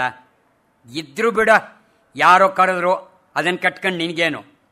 ಆಮೇಲೆ ಹೇಳ್ತಾರೆ, ಇನ್ನೊಂದು ಕಾಲ್ಗೊಂದು ಏಟು ಹಾಕ್ಬಿಟ್ಟು ಕೇಳ್ದೇನೋ, ನಿನ್ನ ಜೊತೆ ಹುಟ್ಟಿದೋನು ಈ ಕಾಲ್ಗೆ 5,000 ರೂಪಾಯಿ ಸಂಬಳ ತಗೋ ಸರ್ದಾರ್ನಿಂದ ಸೇವೆ ಮಾಡಿಸ್ಕೊಂಡಿದೆ. ಅಂದರೆ ಆಗಿನ ಡಾಕ್ಟ್ರಿಗೆ 5,000 ರೂಪಾಯಿ ಬರೋದು ದೊಡ್ಡದಿದ್ದು, ಅವರು ನನಗೆ ಸೇವೆ ಮಾಡಿದ್ದಾರೆ ಅಂತ. ಇನ್ನೊಂದು ಕಡೆ ಚೆನ್ನಾಗಿ ಹೇಳ್ತಾರೆ, ಶಿವಪೂಜೆಗೆ ಹೊತ್ತಾಗುತ್ತೆ ಅಂದರೆ ಶಿವಪೂಜೆ ಯಾವಾಗ ನಿಂತಿತ್ತು ಅಪ್ಪಯ್ಯ ಅಂತಾರೆ. ಅಯ್ಯೋ ಪಾಪ, ಅಪ್ಪನೇ ಅಮ್ಮನೇ ಯಾರಿದ್ದಾರೆ ಇವನಿಗೆ? ನೆತ್ತಿ ಎಂದು ಎಣ್ಣೆ ಬೆಣ್ಣೆ ಕಂಡೋದ್ದೇ ಅಲ್ಲ, ಆದರೂ ಸರಿಯಾಗಿ ಪೂಜೆ ಮಾಡಿದ್ರೆ ಪಸಂದಾಗಿ ಕಾಣ್ತಾನೆ ಅಂತಾರೆ. ಮತ್ತೆ ಒಂದು ಸಾರಿ ಹರಿಜನ ಹುಡುಗ ದೇವಸ್ಥಾನಕ್ಕೆ ಹೋದ ಅಂತ ಅದನ್ನು ಶುದ್ಧ ಮಾಡಿ ಎಲ್ಲ ಮಾಡಿ ಏನೇನೋ ಮಾಡ್ತಾರೆ. ಅದಕ್ಕೆ ಅವ್ರು ಹೇಳ್ತಾರೆ, ನೋಡ್ದೇನೋ ಅನ್ನ ಸಂತರ್ಪಣೆ ಎಲ್ಲ ಆಗುತ್ತೆ. ಅದಕ್ಕೆ ಸ್ವಾಮಿಗಳು ಹೇಳ್ತಾರೆ, ದೇವರಿಗೆ ಮೈಲಿಗೆ ಬಂತು ಸೂತ್ಕಾಯಿತು ಅಂದಮೇಲೆ ಈ ದೇವಸ್ಥಾನದ ಪೌರು ಎಂಥದ್ದಿರಬೇಕು ಅಂತಾರೆ. ದಿನಕ್ಕೆ 2-3 ಸಲ ಸ್ನಾನ ಮಾಡೋ ಸಾಧುಗಳ ಬಗ್ಗೆ ಅವರು ಹೇಳ್ತಾರೆ, ಅಲ್ಲ ಈ ಸ್ವಾಮಿಗಳು ಮತ್ತೆ ಅದ್ಯಾಕೆ ಮೈಲಿಗೆ ಆಗ್ತಾರಂತೆ ಅಂತ. ಒಂದು ಸಾರಿ ಜಾನಕಮ್ಮನವರ ಮಗನ್ನ ಸೀತಾರಾಮ ಶಾಸ್ತ್ರಿಗಳವ್ರ ಮಗಳಿಗೆ ವಿವಾಹ ನಡೆಯುತ್ತೆ. ಆ ವಿವಾಹಕ್ಕೆ ಬಂದಿರ್ತಾರೆ. ಆ ಗಂಡು ಹೆಣ್ಣು ಕೂತ್ಕೊಂಡಿರೋದನ್ನ ನೆನೆಸ್ಬಿಟ್ಟು ಸ್ವಾಮಿ ಎಂಥ ಶಿವ ಪಾರ್ವತಿಯರು ಕೂತ್ಕೊಂಡಿಯಾರಂತ ಎಷ್ಟು ಚೆನ್ನಾಗಿ ಮಾತಾಡ್ತಾರೆ. 1957ರಲ್ಲಿ ಹಿಮಾಲಯಕ್ಕೆ ಶಾಸ್ತ್ರಿಗಳು ಹೋಗಿರ್ತಾರೆ. ಅದರ ಎಲ್ಲ ವಿವರಣೆಗಳನ್ನು ಮುಕುಂದೂರು ಸ್ವಾಮಿಗಳು ಕೊಡ್ತಾರೆ. ಅದಕ್ಕೆ ಅವ್ರು ಹೇಳ್ತಾರೆ, ಏನು ಪಸಂದಾಗಿ ಹೇಳ್ದ ಕಣೋ, ಎಲ್ಲ ನನ್ನ ಕಣ್ಮುಂದೆ ಬಂದಾಗಿದ್ದಾಗಿತ್ತು. ಹಿಮ ಅಂದರೆ ಆ ಒಳಗಡೆ ಇರೋದನ್ನೆಲ್ಲ ತೆಗೆದು ಒಳ್ಳೆ ವಿಚಾರನ ಒಳಗಿಟ್ಕೋಬೇಕು ಅಂತ ಹೇಳ್ತಾರೆ. ಇದಾದಮೇಲೆ ಶಾಸ್ತ್ರಿಗಳು ಅವರು ಇಬ್ಬರು ಸೇರಿಕೊಂಡು ಒಂದು ಫೋಟೋ ತೆಗೆಸ್ಕೊಳ್ತಾರೆ. ಪ್ರಾಯಶಃ ಇದರಲ್ಲಿ ಇದೆ, ಅವರು ಶಾಸ್ತ್ರಿಗಳು ಮತ್ತು ಮುಕುಂದೂರು ಸ್ವಾಮಿಗಳು ಇಬ್ಬರು ಸೇರ್ಕೊಂಡಿದ್ದು ಫೋಟೋ ತೆಗೆಸ್ಕೊಳ್ತಾರೆ. ಒಂದು ಸಾರಿ ದೇವನೂರು ರೈಲ್ವೆ ಸ್ಟೇಷನ್ ನಿಲ್ದಾಣದ ಹತ್ರ 80-85 ವರ್ಷದ ಹಣ್ಣು ಮುದುಕಿ ಒಂದಷ್ಟು ಪಾತ್ರೆ ಮೂಟೆ ಎಲ್ಲ ತೊಗೊಂಡ್ಬರ್ತಿರ್ತಾರೆ. ಸ್ವಾಮಿಗಳ ಅಜ್ಜಿ ಕೈಲನ್ನ ತೊಗೊಂಡು ನಿಧಾನವಾಗಿ ಊರನ್ನ ಬರ್ತಾರೆ. ಇದೇನು ಸ್ವಾಮಿ ನೀವು ಮೂಟೆ ಒತ್ಕೊಂಬರ್ತಿದ್ದೀರಾ? ಅದಕ್ಕೆ ಹೇಳ್ತಾರೆ, ಈ ಮೂಟೆ ಓರೋದನ್ನು ಯಾವನ್ ನಿಲ್ಲಿಸಿ ಅನ್ಕಂಡ್ಲೆ ಅಂತಾರೆ. ಒಂದೇ ಮಾತಿನ ಮಧ್ಯೆ ಅವ್ರು ಚೆನ್ನಾಗಿ ಹೇಳ್ತಾರೆ, ಸಾಹುಕಾರ ಅಂತ ದುಡ್ಡಿರೋದು ಸನ್ಯಾಸಿ ಅಂತ ಇರೋನಿಗೆ ಎರಡೂ ಒಂದೇ ಕಣೋ ಮಗ, ಅಹಂಕಾರ ಅಂತ. ಒಬ್ಬರನ್ನ ಬಿಟ್ಟು ಒಂದಿಲ್ಲ, ಇಬ್ಬರು ಅಹಂಕಾರದ ಹೋಗುತ್ತೆ. ಒಮ್ಮೆ ಗುಹೆ ಒಳಗೆ ಸ್ವಾಮಿಗಳಿರ್ತಾರೆ, ಅವ್ರನ್ನ ಹುಡ್ಕೊಂಡು ಹೋಗ್ತಾರೆ. ಅವ್ರು ಹೇಳ್ತಾರೆ, ಸ್ವಲ್ಪ ಆಯಾಸ ಆಗಿದೆಯಲ್ಲ, ನೀರು ಕೊಡಿ ಅಂತ. ಸ್ವಾಮಿಗಳು ಹೇಳ್ತಾರೆ, ನೀರು ಹಾಕೋ, ಅಲ್ಲಿದೆಯಲ್ಲ ಎಳ್ನೀರು ಕೊಡು ಅಂತಾರೆ. ಅಲ್ಲಿ ಯಾವ ಎಳ್ನೀರು ಇರೋಲ್ಲ. ನೋಡು ಅಲ್ಲಿ ಕಾಣಿಸಲ್ವ 4 ಎಳ್ನೀರು ತೆಕ್ಕೊಡೋ ಅಂತಾರೆ. ಅದು ಯಾವ ಪವಾಡ ಅರ್ಥ ಮಾಡ್ಕೊಳಕ್ಕಾಗಲ್ಲ. ಮತ್ತು ಇನ್ನೊಂದು ಸಾರಿ ಹೇಳ್ತಾರೆ, ಅದನ್ನ ಗವಿ ಒಳಗೆ ಹೇಗೆ ಬಂತು ಅನ್ನೇ ಗೊತ್ತಿಲ್ಲ. ಇನ್ನೊಂದು ಸಾರಿ ಸಕ್ರಾಯಪಟ್ಟಣದ ಹತ್ರ ಹೋಗ್ತಿರ್ತಾರೆ. ಒಂದು ಮನೆ ಒಳಗೆ ಅಳು ಇರುತ್ತೆ, ಜೋರಾಗಿ ಅಳ್ತಾ ಇರ್ತಾರೆ. ಒಬ್ಬನೇ ಮಗ 8 ವರ್ಷ ಉಳಿಯೋಕ್ಕಾಗಿಲ್ಲ ಅಂತ ಹೇಳ್ತಾರೆ. ಡಾಕ್ಟ್ರಿ ಹೇಳ್ತಾರೆ, 1 ಇಂಜೆಕ್ಷನ್ ಇದ್ದಿದ್ರೆ ಬೆಳಿಗ್ಗೆವರೆಗೂ ಉಳಿಸ್ಬೋದಾಗಿತ್ತು ಅಂತ. ಅದಕ್ಕೆ ಸ್ವಾಮಿಗಳು ಹೇಳ್ತಾರೆ ಡಾಕ್ಟ್ರ್ ಹತ್ರ, ನೋಡಿ ಸ್ವಾಮಿ ಆ ಚೀಲದಾಗ ಏನಾಯ್ತಾ ನೋಡಿ ಅಂತ. ಇಲ್ಲಪ್ಪ ನಾನು ತಂದಿಲ್ಲ, ನನಗೆ ಗೊತ್ತು ಅಂದರೆ, ಇರಲಿ ಮರ್ತೋಗಿರ್ಬೋದು, ನೋಡಿ ಆ ಚೀಲದಾಗ ಏನೋ ಐತೇನು ಅಂತ. ಅದು ತೆಗೆದು ನೋಡಿದ್ರೆ ಆ ಇಂಜೆಕ್ಷನ್ ಒಳಗಿರುತ್ತೆ. ಅಯ್ಯೋ ಇದ್ಯಾಕೆ ಬಂತು, ಹೆಂಗೋ ಬಂತು, ಮೊದಲು ಆ ಮಗುನ ಉಳಿಸಿ ಅಂತಾರೆ. ಹೀಗೆ ಅನೇಕ ವಿಚಾರಗಳು ನಾವು ನೋಡ್ಕೊಂಡು ಹೋಗ್ಬೋದು. ಮತ್ತು 1966ರಲ್ಲಿ ಶಾಸ್ತ್ರಿಗಳವರ ತಂದೆಯ ಅಭಿಲಾಷೆಯಂತೆ ಶಾರದಾ ಸಂಸ್ಥೆ ಪ್ರಾರಂಭ ಆಗುತ್ತೆ. ಒಂದು ಸಾರಿ ಏಕಾಂತ ಧ್ಯಾನದಲ್ಲಿ ಕೂತ್ಕೊಂಡಿದ್ದಾಗ ಮುಕುಂದೂರು ಸ್ವಾಮಿಗಳು ಬಾಗಿಲಲ್ಲಿ ಬಂದಾಗುತ್ತೆ. ಆಮೇಲೆ ಅವ್ರು ಹೇಳ್ತಾರೆ ಮಾಧವರಾಯರಿಗೆ, ಬನ್ನಿ 3 ದಿನ ರಜಾ ಹಾಕ್ತೀನಿ, ಹೋಗ್ಬಿಟ್ಟು ಬರೋಣ ಅಂತ. ಆದರೆ ಮಾರನೇ ದಿನ 1968ರಲ್ಲಿ ಒಂದು ಪತ್ರಿಕೆ ಹಿಡ್ಕೊಂಡು ಮಾಧವರಾಯರು ಓಡ್ಕೊಂಡು ಬರ್ತಾರೆ, ಇವರನ್ನ ನಿಮ್ಮ ಸ್ವಾಮಿಗಳು ಅಂತ. ಯಾಕೇನಾಯಿತು ಅಂತ ಫೋಟೋ ಇರುತ್ತೆ. ನಿಮ್ಮ ಸ್ವಾಮಿಗಳು ನಿನ್ನೆ ದಿನ ರಾತ್ರಿ ತೀರ್ಕೊಂಡ್ಬಿಟ್ಟಿದ್ದಾರೆ, ಇವತ್ತು ಮಣ್ಣು ಮಾಡ್ತಾರೆ ಅಂತ. ಶಾಸ್ತ್ರಿಗಳು ಇದ್ನೋ ಬಿದ್ನೋ ಅಂತ ಊರಿಗೆ ಹೋಗ್ತಾರೆ, ಎಲ್ಲ ರೆಡಿ ಮಾಡ್ಕೊಂಡಿರ್ತಾರೆ. ಇನ್ನೇನು ಎಲ್ಲ ಪೂರ್ತಿ ಕಾರ್ಯ ಮುಗಿಬೇಕು ಅನ್ನೋವಾಗ ಒಂದು ಅಜ್ಜಿ ಬರುತ್ತೆ. ಅವ್ರು ಬಂದ್ಬಿಟ್ಟು ಕರ್ಪೂರ ತಗೊಂಡು ಆರತಿ ಎತ್ತುಬಿಟ್ಟು, ಅಯ್ಯೋ ನನ್ನನ್ನು ಬಿಟ್ಟು ನೀನು ಒಬ್ಬನೇ ಹೋಗ್ಬಿಟ್ಟಲ್ಲಪ್ಪ, ನನ್ನನ್ನು ಯಾಕೆ ಕರ್ಸ್ಕೋಬಾರ್ದು ಅಂತಾರೆ. ಕರ್ಸ್ಕೊಂತಾನು ಹೋಗು ಅಂತ ಹೇಳ್ತಾರೆ. ಆ ಸ್ವಾಮಿಗಳ ಗುಡಿಸ್ಲಿಗೆ ಹೋಗ್ತಾಳೆ. ಸ್ವಲ್ಪ ಹೊತ್ತಿಗೆ ಓಡಿ ಬರ್ತಾರೆ, ಅಜ್ಜಿ ತೀರ್ಕೊಂಡ್ರು ಅಂತ. ಮೊದಲು ಅಜ್ಜಿಗೆ ಆ ಸಂಸ್ಕಾರ ಇದೆಲ್ಲ ಮಾಡಿಬಿಟ್ಟ ಮೇಲೆ ಆದರೆ ಸ್ವಾಮಿಗಳು ಮಾಡ್ಕೊತಾರೆ. ಸ್ವಾಮಿಗಳ ತೀರ್ಕೊಂಡ ಮೇಲೂ ಕೂಡ ಅನೇಕ ಪವಾಡಗಳು ಈಗಲೂ ಕೂಡ ನಡೆದೇ ಇದೆ. ಹಾಗಾಗಿ ಈ ಮುಕುಂದೂರು ಸ್ವಾಮಿಗಳವರ ಏಗ್ದಾಗೈತೆ ಅಲ್ಲ ಪುಸ್ತಕ ಪ್ರಾಯಶಃ ನಾನು ಓದಿದ ಒಂದು ಅತ್ಯುತ್ತಮವಾದ ಪುಸ್ತಕ ಅಂತ ಹೇಳೋದಕ್ಕೆ ಇಷ್ಟಪಡ್ತೀನಿ. ಇದನ್ನು ಮೊದಲಿಗೆ ನಾನು ಹೇಳೋದಕ್ಕೆ ಇಷ್ಟಪಡ್ತೀನಿ. ಇನ್ನೊಂದು ಅಂದರೆ ಶಾಸ್ತ್ರಿಗಳು 2 ನಾಟಕ ಬರೆದ್ರು. ಒಂದು ಹಳ್ಳಿ ಚಿತ್ರ, ಒಂದು ಹಳ್ಳಿ ಮೇಷ್ಟ್ರು. ಹಳ್ಳಿ ಚಿತ್ರ ಭಾಳ ಒಳ್ಳೆಯ, ಒಂದೇ ಅಂದರೆ ಹಳ್ಳಿಯನ್ನು ಉದ್ಧಾರ ಮಾಡಬೇಕು ಅನ್ನೋ ಒಂದು ಆಶೆನ ಅನೇಕ ಕಡೆ ಅವರು ನಡ್ಸ್ಕೊಂಡ್ಬರ್ತಾರೆ. ಈ ಕೋಣಗೆರೆ ರೈತರಲ್ಲಿ 16 ದೃಷ್ಟಿಗಳಿರ್ತಕ್ಕಂಥ 125 ನಾಟಕಗಳ ಒಂದು ನಾಟಕ. ಕೋಣಗೆರೆಯೊಳಗೆ ರೈತರಿಬ್ಬರು ಒಂದು ಹುಣಸೆ ಮರದ್ದು ಗಲಾಟೆ ಆಗಿ ಅದರಲ್ಲಿ ಮಧ್ಯೆ ಯಾರೋ ಪೂಟ್ಲಾಯರ್ ಬಂದು ಕೋರ್ಟ್ಗೆ ಹೋಗಿ ಆಮೇಲೆ ಆ ಊರಿನ ಯಾರೋ ಒಬ್ಬರು ಯುವಕರು ಬಂದು ಸಮಾಧಾನ ಮಾಡಿ ಸಹಬಾಳ್ವೆ ನಡೆಸುವಂಥ ಒಂದು ಅತ್ಯುತ್ತಮವಾದ ನಾಟಕ. ಇದಕ್ಕೆ ರಾಷ್ಟ್ರೀಯ ಪ್ರಶಸ್ತಿ ಕೂಡ ಬಂತು. ಇದಾದಮೇಲೆ ಹಳ್ಳಿ ಮೇಷ್ಟ್ರು ಅಂತ ಬರೆದಿದ್ದಾರೆ. ಅದರಲ್ಲಿ ಹಾಲಿನಂತ ಇದ್ದ ಹಳ್ಳಿಯನ್ನು ಕೆದಡಿದ ಒಬ್ಬ ಮಂಡಳ್ಳಿ ವೀರಪ್ಪ, ಮುಗ್ಧ ರೈತರ ಪಾತ್ರ. ಈ ವೀರಪ್ಪನ ಪಾತ್ರ ಶಾಸ್ತ್ರಿಗಳೇ ವಹಿಸ್ತಾ ಇದ್ರಂತೆ.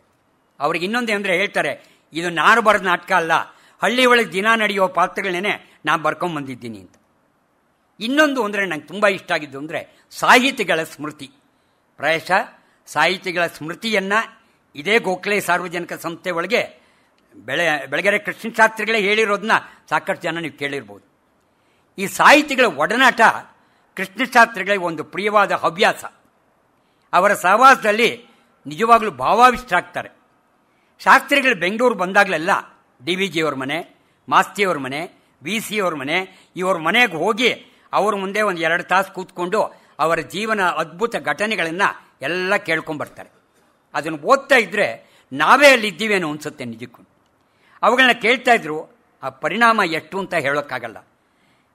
ಈಗಾಗಲೇ ಆ ಸಾಹಿತಿಗಳ ಸ್ಮೃತಿ 6 ಮುದ್ರಣಗೊಂಡಿದೆ. ಇದರಲ್ಲಿ DVಜಿ, VC, ಮಾಸ್ತಿ, ರಾಜರತ್ನಂ, ದೇವುಡು ಇವರ ಬಗ್ಗೆ ಲೇಖನಗಳಿದೆ ಅಂದರೆ ಇವರ ಜೀವನ ಚರಿತ್ರೆ ಅಲ್ಲ, ಅನೇಕ ಅತ್ಯುತ್ತಮವಾದ ಘಟನೆಗಳನ್ನು ಅಲ್ಲಿ ಬರ್ಕೊಂಬರ್ತಾರೆ. ಒಂದು ಸರಿ ಇನ್ನೊಂದೇನು ಅಂದರೆ ಅವರಿಗೆ ಈ ಕನ್ನಡ ಪ್ರೇಮ, ಆಮೇಲೆ ಸಾಹಿತ್ಯದ ಬಗ್ಗೆ ಒಲವು ಇದರಲ್ಲಿ ಜಾಸ್ತಿ ಅವ್ರಿಗೆ ಬರುತ್ತೆ. ಕೆಲವು ಸಾಹಿತ್ಯ ಘಟನೆಗಳು ಹೇಳಿದ್ರೆ ಆಗಿವೆಲ್ಲ ನಡೀತಾ ಅನಿಸುತ್ತೆ, ನಿಜಕ್ಕೂ ನಡೆದಿರಬೇಕು. ಏಕೆಂದರೆ ಅಂಥ ಪುಣ್ಯಾತ್ಮರ ಜೊತೆ ಒಳಗಿದ್ದಾಗ ಆ ಘಟನೆಗಳು ಖಂಡಿತವಾಗ್ಲೂ ನಡೆದಿರುತ್ತೆ. ಖುದ್ದಾಗಿ ನೋಡಿದ ಶಾಸ್ತ್ರಿಗಳ ಅದರ ಬರವಣಿಗೆನ ಅದನ್ನು ಬರ್ಕೊಂಡು ಹೋಗೋರ ಶೈಲಿ ನಿಜಕ್ಕೂ ಅತ್ಯುತ್ತಮ ಅನಿಸುತ್ತೆ. ಮಲ್ಲೇಶ್ವರನ್ ಮಾಸ್ತಿಯವ್ರ ಬಗ್ಗೆ ಹೇಳೋದಾದರೆ, ಮಲ್ಲೇಶ್ವರನ್ ಹೈಸ್ಕೂಲ್ನಲ್ಲಿ ಓದ್ತಿದ್ದಾಗೇನೆ ಆಗ ಈಗ ಕಾರ್ನಲ್ಲಿ ಹೋಗ್ತಿದ್ದಾಗ ಮಾಸ್ತಿವನ್ನು ನೋಡಿರ್ತಾರೆ ಬೆಳಗೆರೆ ಕೃಷ್ಣಶಾಸ್ತ್ರಿಗಳು. ಇದಾದಮೇಲೆ ಕ್ಯಾಸ್ಗೊಂಡನಹಳ್ಳಿಯೊಳಗೆ ಶಶಿರೇಖಾ ಪರಿಣಯ ಒಂದು ನಾಟಕ ಬಯಲಾಟ ಆಗುತ್ತೆ. ಆಗ ಮಾಸ್ತಿಯವರು ಕನ್ನಡ ಸಾಹಿತ್ಯ ಪರಿಷತ್ನಲ್ಲಿ ಇದನ್ನು ಏರ್ಪಡಿಸಬೇಕು ಅಂತ ಅವ್ರನ್ನೆಲ್ಲ ಕರೆಸಿ ನಿಟ್ಟೂರು ಶ್ರೀನಿವಾಸರಾಯರ ಮನೆಯೊಳಗೆ ಅವ್ರನ್ನೆಲ್ಲ ಇರಿಸಿ ಆ ನಾಟಕನ ಬಯಲಾಟನ ಪ್ರದರ್ಶಿಸ್ತಾರೆ. ಅದಾದ ಇದ್ಮೇಲೆ ಒಂದು ಸಾರಿ ಹಯಾತ್ ಸಾಬ್ರು ಮತ್ತು ಇವರು ಲಕ್ಷ್ಮೀಶ ಜಯಂತಿಗೆ ಬೇಕು ಅಂತ ಮಾಸ್ತಿಯವ್ರ ಮನೆಗೆ ಹೋಗ್ತಾರೆ. ಮನೆಗೆ ಹೋಗ್ತಾ ಇದ್ದಾಗ ಹಯಾತ್ ಸಾಹೇಬರು ಕಾಲಿಗೆ ಮುಟ್ಟು ನಮಸ್ಕಾರ ಮಾಡ್ತಾರೆ ಮಾಸ್ತಿಯವ್ರಿಗೆ. ಅದು ಹೇಳ್ತಾರೆ, ನೀವೆಲ್ಲ ಕಾಲು ಮುಟ್ಟೋದು ಬೇಡ, ನಾನು ಖಂಡಿತ ಬರ್ತೀನಿ, ಯಾರ್ಯಾರು ಬರ್ತಾರೆ ಅಂತ ಕೇಳ್ತಾರೆ. ಇವರು ಹೇಳ್ತಾರೆ, ವಿ ಸಿ ಅವರು, ದೇವುಡು, ಬೇರೆಯವರು ಎಲ್ಲ ಬರ್ತಾರೆ ಅಂತ. ಏನಪ್ಪ ದೊಡ್ಡವ್ರನ್ನೆಲ್ಲ ಕರೀತಾ ಇದ್ದೀರಿ, ವ್ಯವಸ್ಥೆ ಇದೆಯಾ ಅಂತ. ಇಲ್ಲ ಸರ್, ಅಲ್ಲಿ ಕೃಷ್ಣಯ್ಯಂಗಾರ್ ಅಂತ ಒಬ್ಬರ ಮನೆ ಇದೆ, ಇವ್ರ ಮನೆ ಇದೆ, ಎಲ್ಲರೂ ಸಹಕರಿಸ್ತಾರೆ ಅಂತ. ಇದಾದಮೇಲೆ ಕಾರ್ಯಕ್ರಮ ಎಲ್ಲ ನಡೆಯುತ್ತೆ, ಸೊಗಸಾಗಿ ನಡೆಯುತ್ತೆ. ಆವಾಗೆಲ್ಲ ಕಾಂಪಿಟೇಷನ್ ತಿಳಿಯೋರು. ನಮ್ಮ ತಾಯಿಯವ್ರ ಚಿಕ್ಕಪ್ಪರಾದ ವಿ ಸಿ ಅವ್ರು ಎಷ್ಟೋ ಸಾರಿ ಊಟಕ್ಕೆ ಕೂತ್ಕೊಂಡಾಗ ಹೇಳೋರು, ಊಟ ಎಲ್ಲ ಆಗಿ ಎಲೆ ಅಡಿಕೆ ಇನ್ನೇ ತೊಗೋಬೇಕು ಅನ್ನೋದಾಗ ಆವಾಗ ಕಾಂಪಿಟೇಷನ್ ಇಡೋರಂತೆ. 100 ಲಾಡು ತಿಂತೀಯಾ, 50 ಚಿರೋಟಿ ತಿಂತೀಯಾ, ಆವಾಗ ಎಲ್ಲ ಊಟ ಆದಮೇಲೆ ಎಲೆ ಅಡಿಕೆ ಹಿಡ್ಕೊಂಡು ಕೂತ್ಕೊಂಡಿದ್ದಾಗ. ಹೀಗೇನೆ ಎಳನೀರು ಪ್ರಸಂಗ ಬರುತ್ತೆ. ಮಧ್ಯಾಹ್ನ ಎಲ್ರಿಗೂ ಎಳ್ನೀರು ಹಾಕೋಷ್ಟು ಪೂರ್ತಿ ಕೊಟ್ಟಿರ್ತಾರೆ. ಅದಾದಮೇಲೆ ಒಂದು ಪಂಥಕ್ಕೆ ಹಾಸ್ಯಕ್ಕಾಗಿ ವಿನೋದಕ್ಕಾಗಿ ಹೇಳ್ತಾರೆ, ವಿ ಸಿ ದೇವುಡು ಇವ್ರನ್ನೂ ಬಿಡಲಿಲ್ಲ. ಅವ್ರು ಹೇಳ್ತಾರೆ, ವಿ ಸಿ ಅವರೇ ನೀವು ಎಷ್ಟು ಎಳ್ನೀರು ಕುಡಿತೀನೋ ಅದರ ಮೇಲೆ ನನಗೆ 2 ಅಂತಾರೆ. ಯಾರು? ದೇವುಡು. ವಿ ಸಿ ಅವ್ರು ಹೀಗಿದ್ದವರು, ದೇವುಡು ಗೊತ್ತು ನಿಮ್ಗೆ ಹೇಗಿದ್ರು ಅಂತ. ಅದಕ್ಕೆ ವಿ ಸಿ ಅವ್ರು ಹೇಳ್ತಾರೆ, ನಾನು ಯಾವ ಪಂಥನೂ ಕಟ್ಲಾರೆಪ್ಪ ಅಂತ. ಅದಕ್ಕೆ ಮಾಸ್ತಿ ಹೇಳ್ತಾರೆ, ನೋಡಿ ನಾವಿಬ್ಬರು ಜೊತೆ ಸೇರಿಕೊಂಡ್ರೆ ಆಗ್ಬೋದೇನೋ ಅಂತ. ಅಂದರೆ ವಿ ಸಿ ಮತ್ತು ಮಾಸ್ತಿ ಇಬ್ಬರು ಸೇರಿಕೊಂಡ್ರೆ ಆಗ್ಬೋದೇನೋ ಅಂತ. ಅದಕ್ಕೆ ನಿಮ್ಮೊಂದಿಗೆ ನಮ್ಮ ರಾಜರತ್ನಂ ಆಗ್ಬೋದು ಅಂತ. ಆಗ ರಾಜರತ್ನಂರವರು ಮಾಸ್ತಿಯವರಿಗೆ ನಮಸ್ಕಾರ ಮಾಡಿ, ತಾವು ಭೀಷ್ಮರು, ಅಪ್ಪಣೆ ಕೊಟ್ಟರೆ ಈ ದ್ರೋಣನನ್ನು ಎದುರಿಸಬಲ್ಲೆ ಅಂತಾರೆ. ದ್ರೋಣ ಯಾರು ಅಂದರೆ ದೇವುಡು. ಅದಕ್ಕೆ ಅವರು ದೇವುಡು ಹೇಳ್ತಾರೆ, ಅದೇನೂ ನಿಜ. ಆಗ ದೇವುಡು ಹೇಳ್ತಾರೆ, ನೀವು ಅರ್ಜುನ, ಇವರು ರಾಜರತ್ನಂ ಚೆನ್ನಾಗಿ ಹೇಳ್ತಾರೆ, ದೇವುಡು ಅವರು, ನೀನು ಅರ್ಜುನ, ನಾನು ದ್ರೋಣ, ಇಬ್ಬರೂ ಪಂಥಕ್ಕೆ ನಿಂತ್ಕೊಂಡ್ರೆ ಫಲಿತಾಂಶ ಏನು ಅಂತ ನನಗೆ ಗೊತ್ತು ಬೇಡ ಅಂತಾರೆ. ಅವತ್ತು ನಡೆದ ಒಂದು ಕಾರ್ಯಕ್ರಮ ಅಚ್ಚಳಿಯದ ಕಾರ್ಯಕ್ರಮ. ಏಕೆಂದರೆ ದೇವುಡು ಅವರು ಭಗವದ್ಗೀತೆಯ ಬಗ್ಗೆ ಪ್ರವಚನ ಮಾಡ್ತಾರೆ, ಸಿ ಕೆ ವೆಂಕಟರಾಮಯ್ಯವರು ಭಕ್ತ ಸುಧನ್ವ ಬಗ್ಗೆ ಪ್ರವಚನ ಕೊಡ್ತಾರೆ, ವಿ ಸಿ ಅವರು ಸೀತಾ ಪರಿತ್ಯಾಗದ ಬಗ್ಗೆ ಕೊಡ್ತಾರೆ, ರಾಜರತ್ನಂರವರು ನಾಡಿನ ಗೊಮ್ಮಟಗಳ ಬಗ್ಗೆ ಹೇಳ್ತಾರೆ, ಗಮಕಿ ರಾಘವೇಂದ್ರಾಯರು ಲಕ್ಷ್ಮೀಶನ ಕಾವ್ಯದ ಆಯ್ದ ಭಾಗಗಳ ಬಗ್ಗೆ ವಾಚನ ಮಾಡ್ತಾರೆ, ಮಾಸ್ತಿಯವರು ಅಧ್ಯಕ್ಷ ಭಾಷಣ ಮಾಡ್ತಾರೆ. ಇದವರು ಹೇಳ್ತಾರೆ, ಒಂದು ಮರೆಯಲಾಗದ ಒಂದು ಕಾರ್ಯಕ್ರಮ ಅಂತಂದ್ಬಿಟ್ಟು. ಸರ್ ಎಂ ವಿಶ್ವೇಶ್ವರಯ್ಯನವರು ಅವರ ಜನ್ಮ ಶತಮಾನೋತ್ಸವ ಆದಾಗ ಬೆಂಗಳೂರಿನ ಲಾಲ್ಬಾಗಿನ ಗಾಜಿನ ಮನೆ ಒಳಗೆ ಅವ್ರಿಗೊಂದು ಸನ್ಮಾನ ಏರ್ಪಡಿಸ್ತಾರೆ. ಸನ್ಮಾನ ಏರ್ಪಡಿಸಿದಾಗ ಪಂಡಿತ್ ಜವಾಹರ್ಲಾಲ್ ನೆಹರೂರವರು ಪ್ರಧಾನಿಗಳಾಗಿರ್ತಾರೆ.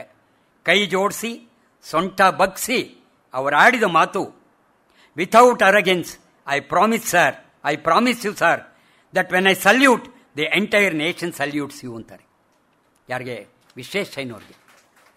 ಅದಾದಮೇಲೆ ದೊಡ್ಡ ಕರ್ತಾಡನ ಕಾರ್ಯಕ್ರಮ ಎಲ್ಲ ಆದಮೇಲೆ ಮಾರದಿನ ಶಾಸ್ತ್ರಿಗಳು ಮಾಸ್ತಿಯವ್ರ ಮನೆಗೆ ಹೋಗ್ತಾರೆ.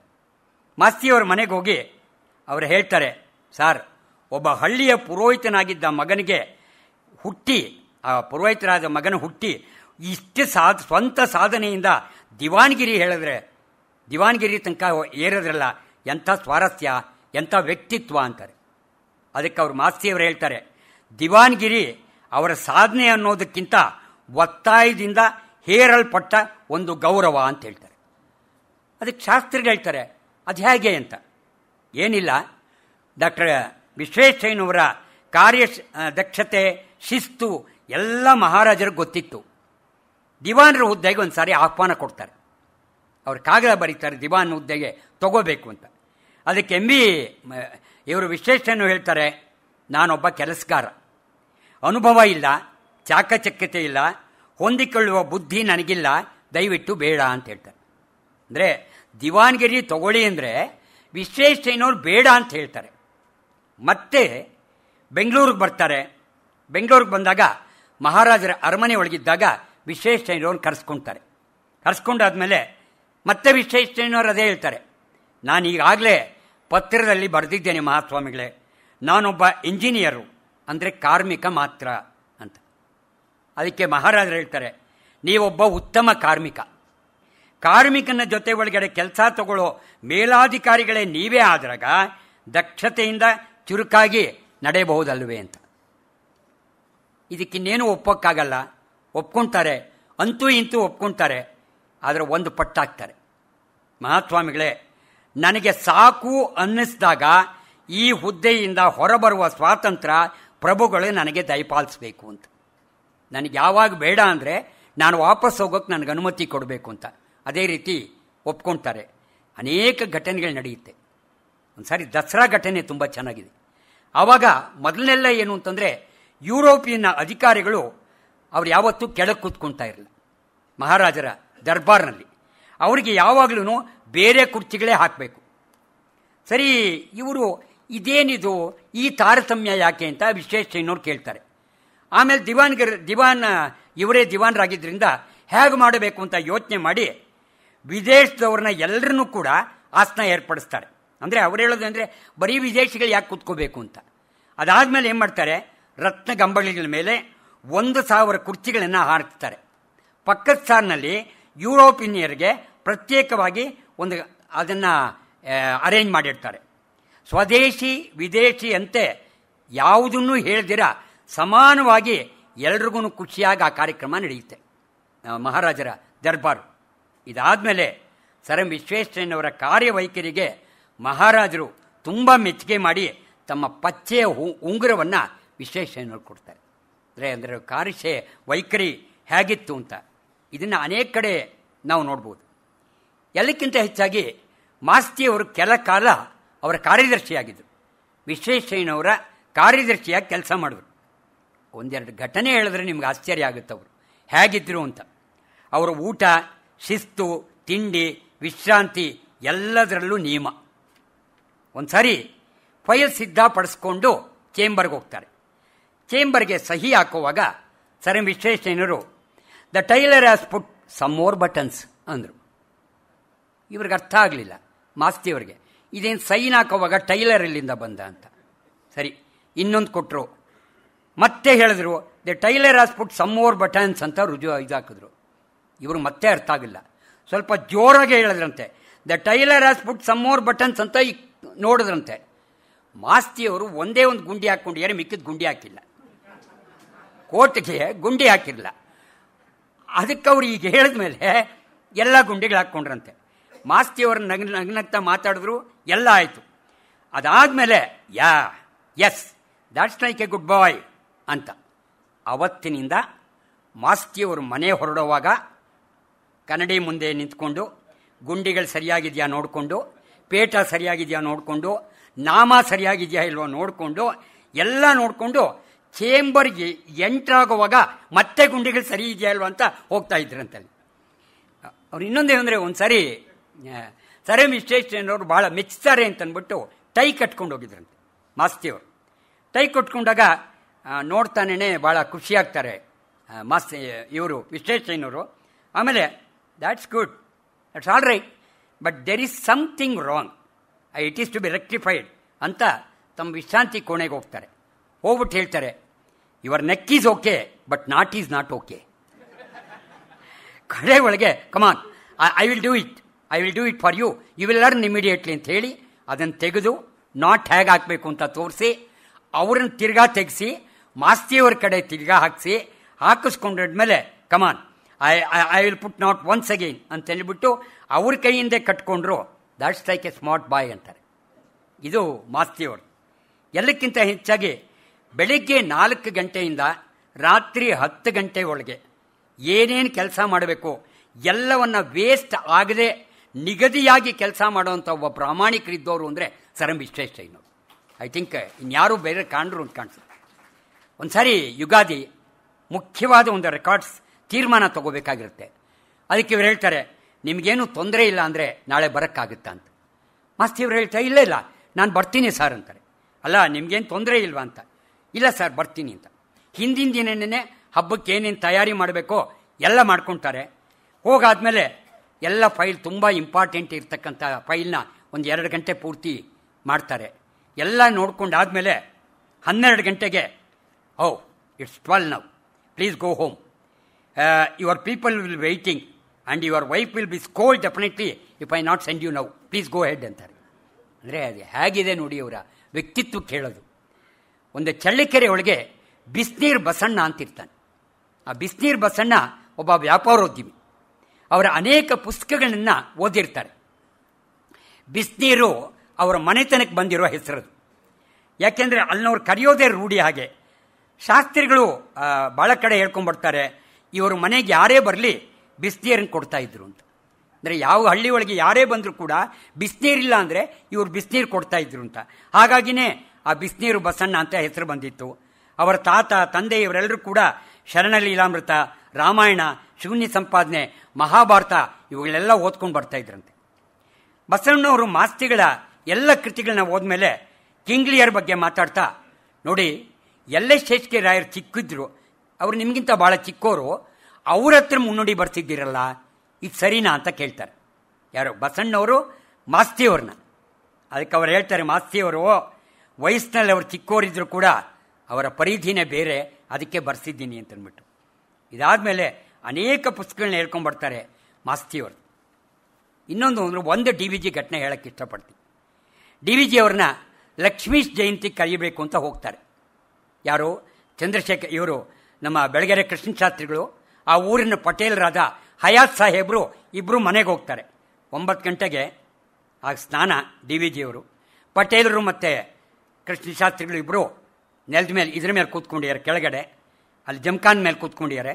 ಒಂದು 4 ಕುರ್ಚಿ, ಟೇಬಲ್ಲು, ಲೇಖನ ಎಲ್ಲ ಬೇರೆ ಎಲ್ಲ ನೋಡಿದ್ರು. ಅವರು ಕೆಳಗಡೆ ಕೂತ್ಕೊಂಡ್ರು. DVG ಬಂದರು. ಯಾರು ಹೇಳಿದ್ದು ನಿಮ್ಗೆ ಇಲ್ಲಿ ಕೂತ್ಕೊಳ್ಳೋಕ್ಕೆ? ಹೇಳ್ರಿ ಮೇಲೆ ಅಂತ. ಹಯಾತ್ ಸಾಬ್ರಿಗೆ ದಿಗ್ಲಾಗ್ಬಿಡುತ್ತೆ. ಅವ್ರು ನಾವು ಎಲ್ಲಿ ಬಂದಿದ್ದೀವಪ್ಪ, ಆ ಫೋನ್ ಬೇರೆ ಇದೆ, ಪೊಲೀಸರನ್ನೇ ಆದ್ರೆ ಕರ್ಸಿ ನಮ್ಮನ್ನು ಒಳಗಾಕ್ಬಿಟ್ರೆ ಗತಿ ಏನು ಅಂತ.